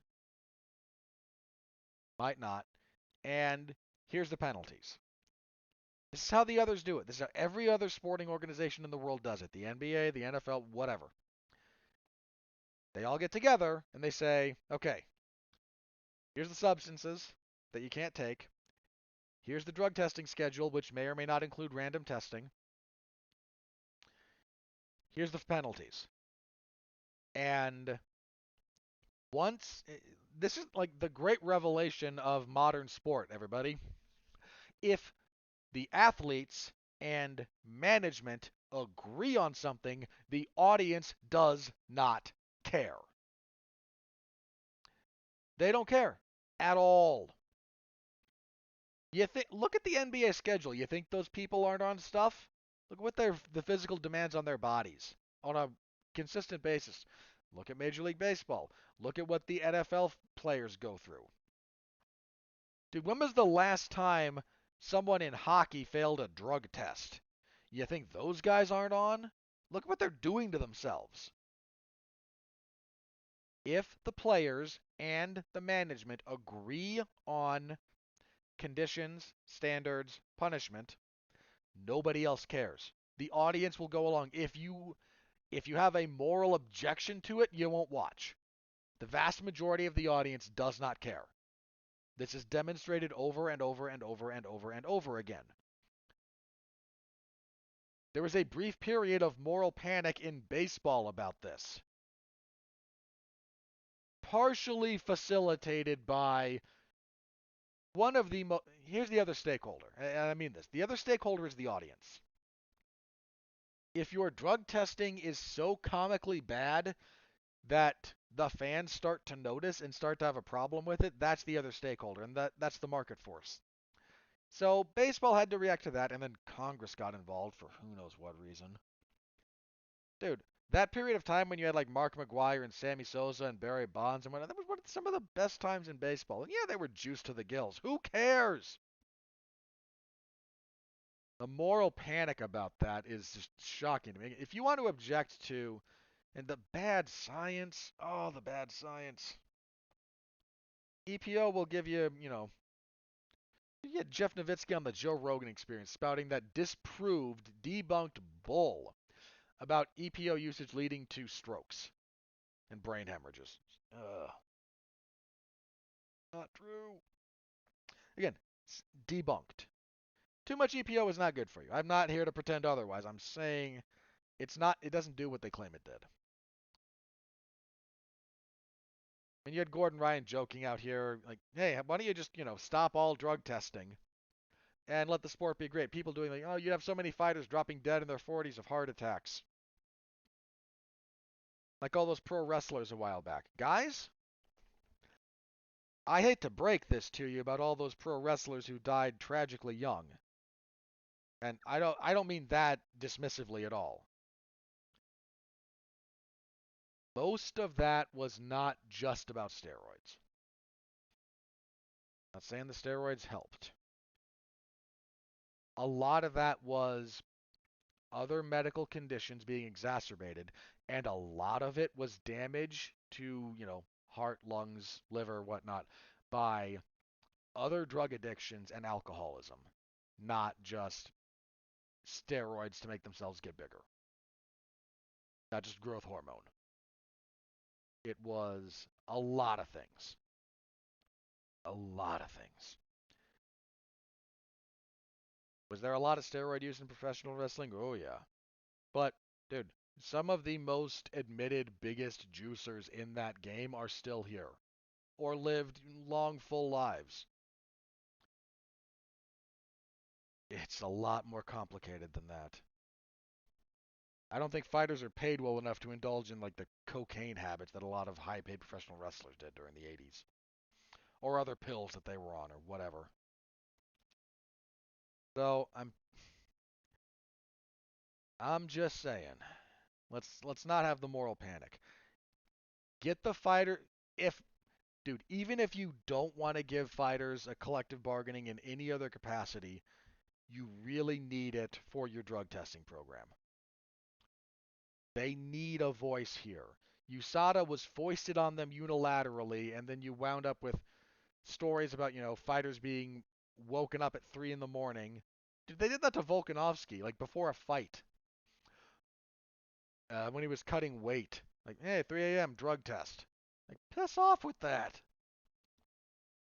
Or, having to watch Tim Kennedy shower.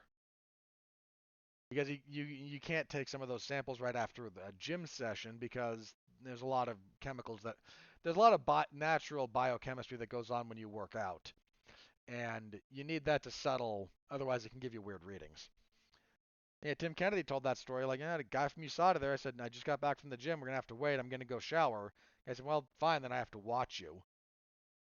Like, you have to shower after a gym session for health reasons.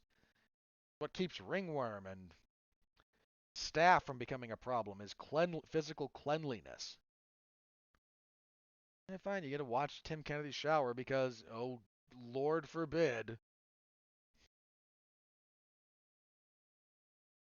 To say nothing of some of the stupid parts of USADA's policy. They had a thing where, because they required your whereabouts at all times, right? Well, if you were not in compliance with their whereabouts with the whereabouts thing when they showed up for a random test, they gave you 3 strikes before hitting you with a violation. You know how many people only had? I think Yair Rodriguez was the only guy to fail that, to just straight up not be found for 3 different drug tests, and then they suspended him. How many other people had 2? I mean that. How many other people had 2 different times when they didn't fill out the whereabouts paperwork properly or whatnot and didn't get drug tested? Big ol' hole. USADA's legacy in this is one of abuse, bad science, and bad faith. Abuse, invasion of privacy, bad science, bad faith. Dude, John Jones took to Twitter on this one and said, I never cheated. Y'all admitted that. Take that no contest with Cormier off my record. You know what? John is right. They never proved that he was on what they said he was on. They never did. Every time John Jones had a run-in with USADA, he was exonerated. Every time. How conspiratorial you want to get about this, I'm not here to indulge certain conspiracy theories. I'm going to tell you I'm going to tell you the truth. Nothing they ever tried to hit John with stuck. We don't jokingly call him Teflon John for nothing. Nothing stuck. That should be changed. As a matter of fairness and justice. That should be changed. USADA ruined careers on bad science. Y'all suspended you ruined Tom Lawler's MMA career. Right? I mean that. You killed it. Dead. For the same thing that John Jones got nothing for, because when you looked at John closer, you went, oh,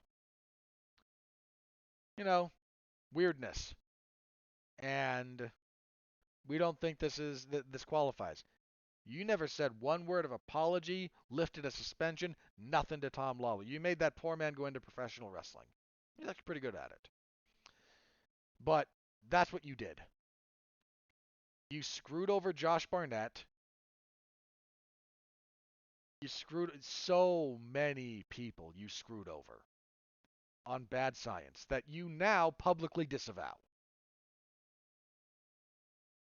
What a joke. What a joke.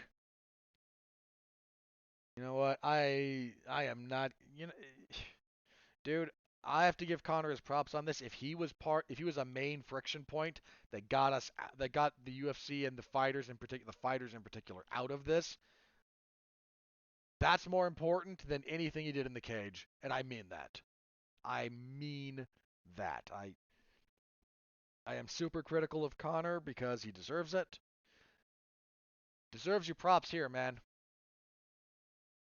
If he helped get rid of USADA, I will give him his flowers on that count all day, every day. Full stop.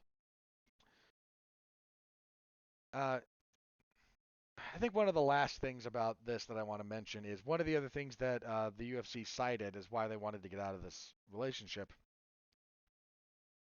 They're trying to be more humane and humanitarian in rehabilitation options for catastrophic injury. Look, man, Conor paid for very good treatment after his serious leg break. And that was down near the ankle, and I think they mentioned it like they were worried about him having the use of his ankle not because of the bone break, but because of ligament damage. He got on a lot of stuff to make sure that his leg and his quality of life was not adversely impacted by that injury, and I don't fault him one iota for it. Getting on a bunch of gear to bulk up for a movie, that's just Hollywood. Everybody's on it. Every one of your action heroes with those shirtless scenes, they're cutting weight and they're on steroids. Hate to break it to you, but they are. So Conor getting on a bunch of crap for that, that's just industry standard. I don't like it, but it's industry standard. What are you going to do? I'm Again, I'm not passing judgment on to the people who might have a moral panic about a bunch of actors on steroids. Like, so what? All the gym bros get mad about them cheating. Like, what are they cheating? They're not competing. There are no rules. Their contracts, lucrative ones, specify they must be in a certain physical condition on a certain date. Yeah, they use stuff for that. So would you. Every one of you puritanical. If any one of you were presented with the contract that Chris Hemsworth was to look like Thor for any of those movies, you would do whatever it took. One of those guys from It's Always Sunny in Philadelphia. He played, I think he played Mac, who was in sick shape for a giant chunk of that show, and then very fat for parts of it. Like in ridiculous shape, and he said publicly, like, when you get paid per episode, what I was paid per episode, that motivates you to make sure you're in compliance. You will be in shape for that if the money's right. Gym mode. So look, this is the other thing about them. Oh no, they're on steroids. That means they what?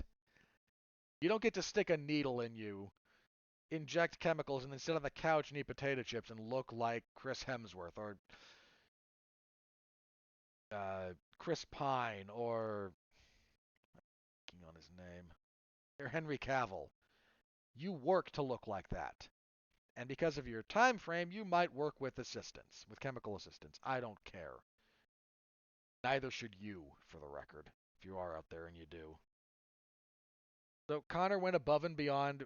He went on rehabilitative protocols that USADA did not approve of. And apparently we're looking at the UFC's position now is, look, there's some of these therapies that we need to look at for rehabbing these injuries that are outside of what USADA considered appropriate, and we're going to try them. We're going to look into experimenting with them. What does growth hormone do to accelerate the healing process? Probably good stuff. I mean, Edge, the professional wrestler, got pressed on this in an interview. Like, have you ever taken steroids? His response was, yeah, I broke my neck. Part of my protocol after surgery in the healing process and rehab process was a steroid regimen. It's not unreasonable. Super helpful in point of fact.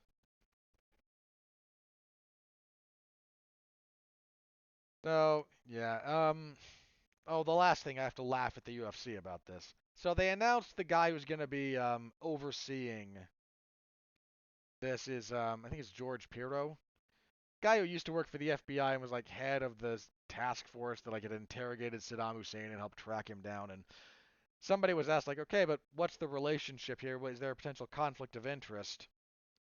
And Nowitzki got on his high horse right away. This man has a law enforcement background. To even ask the question impugns his honor. Like, guys, he trains at American Top Team. That's a conflict of interest. You don't need to have adverse results to have a conflict of interest. Dude, one's got a big one. Like Matt Hume is one of their like executive VPs of something or other. and he has fighters in the organization. That's a conflict of interest. Doesn't mean his fighters are necessarily getting preferential treatment. It means the conflict exists. If this guy trains with a specific team, and he does, and he's going to be overseeing drug testing of some of his peers and friends, and you see the problem? Do you see the potential problem here? I'm not even saying that it would lead to anything. I'm saying there is a conflict here. It's a fair question to ask. UFC immediately doing the no. His moral character is above all possible reproach, you peasants. Get out of here with that crap. I don't know of any. I know of very few people who I do not know personally whose moral character I would consider above reproach. Anyone I know personally who meets that standard, you meet that standard because I know you. Anybody I look up on the internet or listen to, and I listen to some people, I take opinions from different sources and whatnot. I do I think their moral character is above reproach? Again, I can count on it is barely double digit. It is barely double digit. The number of people whose moral character I would go to bat for in absence of having a personal relationship with them. It is very small. And that guy ain't on it. It's a fair question to ask, and that particular conflict of interest exists. Do with that information what you will. All right. We've been going for a while. Last bit of news. I will be quick with this, I promise, because boy, we've been going at it. Big news week. Israel Adesanya was on a podcast. I forget which one. Forgive me. I think they called it the Rock Podcast, not done by Dwayne Johnson. And he said he's going to take some time off. He said we're not going to see him fight for a while. Um, Not surprising. Not surprising, and not even unwarranted. So, Adesanya has been the most active UFC champion since 2019. In that 4 years, he's had 11 title fights. He has reliably been active in as a champion in the UFC, more so than anybody else. This man kept an insane schedule when he was fighting outside of the UFC. He fought, at one point, this is a crazy stat, he fought 35 times from August 30th in 2014 to October 21st in 2016. Several of those are tournaments, but still, that's a lot of fights. He's been incredibly busy for a long time. He says he's not going to retire because he doesn't want to go out on the fight with Sean Strickland. But you know what? That man wants to take some time off. He has more than earned it. More than earned it. Now, part of the other reason I brought up his schedule was a long time for Adesanya in the fight game. May not be a long time by, let's say, more reasonable standards. I don't expect him to be out for 3 years like John Jones. He might take a year. And you know, again, man, that guy's schedule, like almost like clockwork. The most reliable UFC champion to keep a schedule in the last like 4 years. Hats off to him, man. Do your thing, man. Shore up your game. Take some time. Wish him the best. Look forward to his return when it happens eventually. All right. That's all I got listed. Let me check Twitter because, you know, craziness. But we've been at this for almost 2.5 hours, so I thank you for your patience. And let me check Twitter, see if anything crazy is broken. If not, we will do plugs and get out of here. All right. Nope, nothing new. So, plugs. Monday. Damn you, Hollywood. Myself, Mark Radulich, Dorian Price. We will be reviewing The Exorcist Believer. I believe it's going to suck. Pretty sure. But we'll have a good time reviewing it, so tune in for that. Double check that's Monday. Yeah.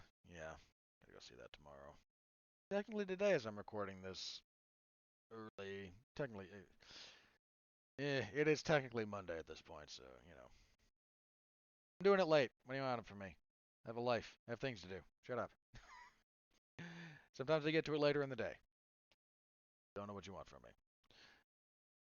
Anyway, we will be reviewing The Exorcist. Then, yeah, that's next week. Oh, geez. Next week's a big one. We're going to have Killers of the Flower Moon, which will take forever. Then that Thursday, I have the TV party for the Fall of the House of Usher. That'll be fun. Yeah. Yeah. Also, if you have... I don't want to give that away. Nope, not giving that one away.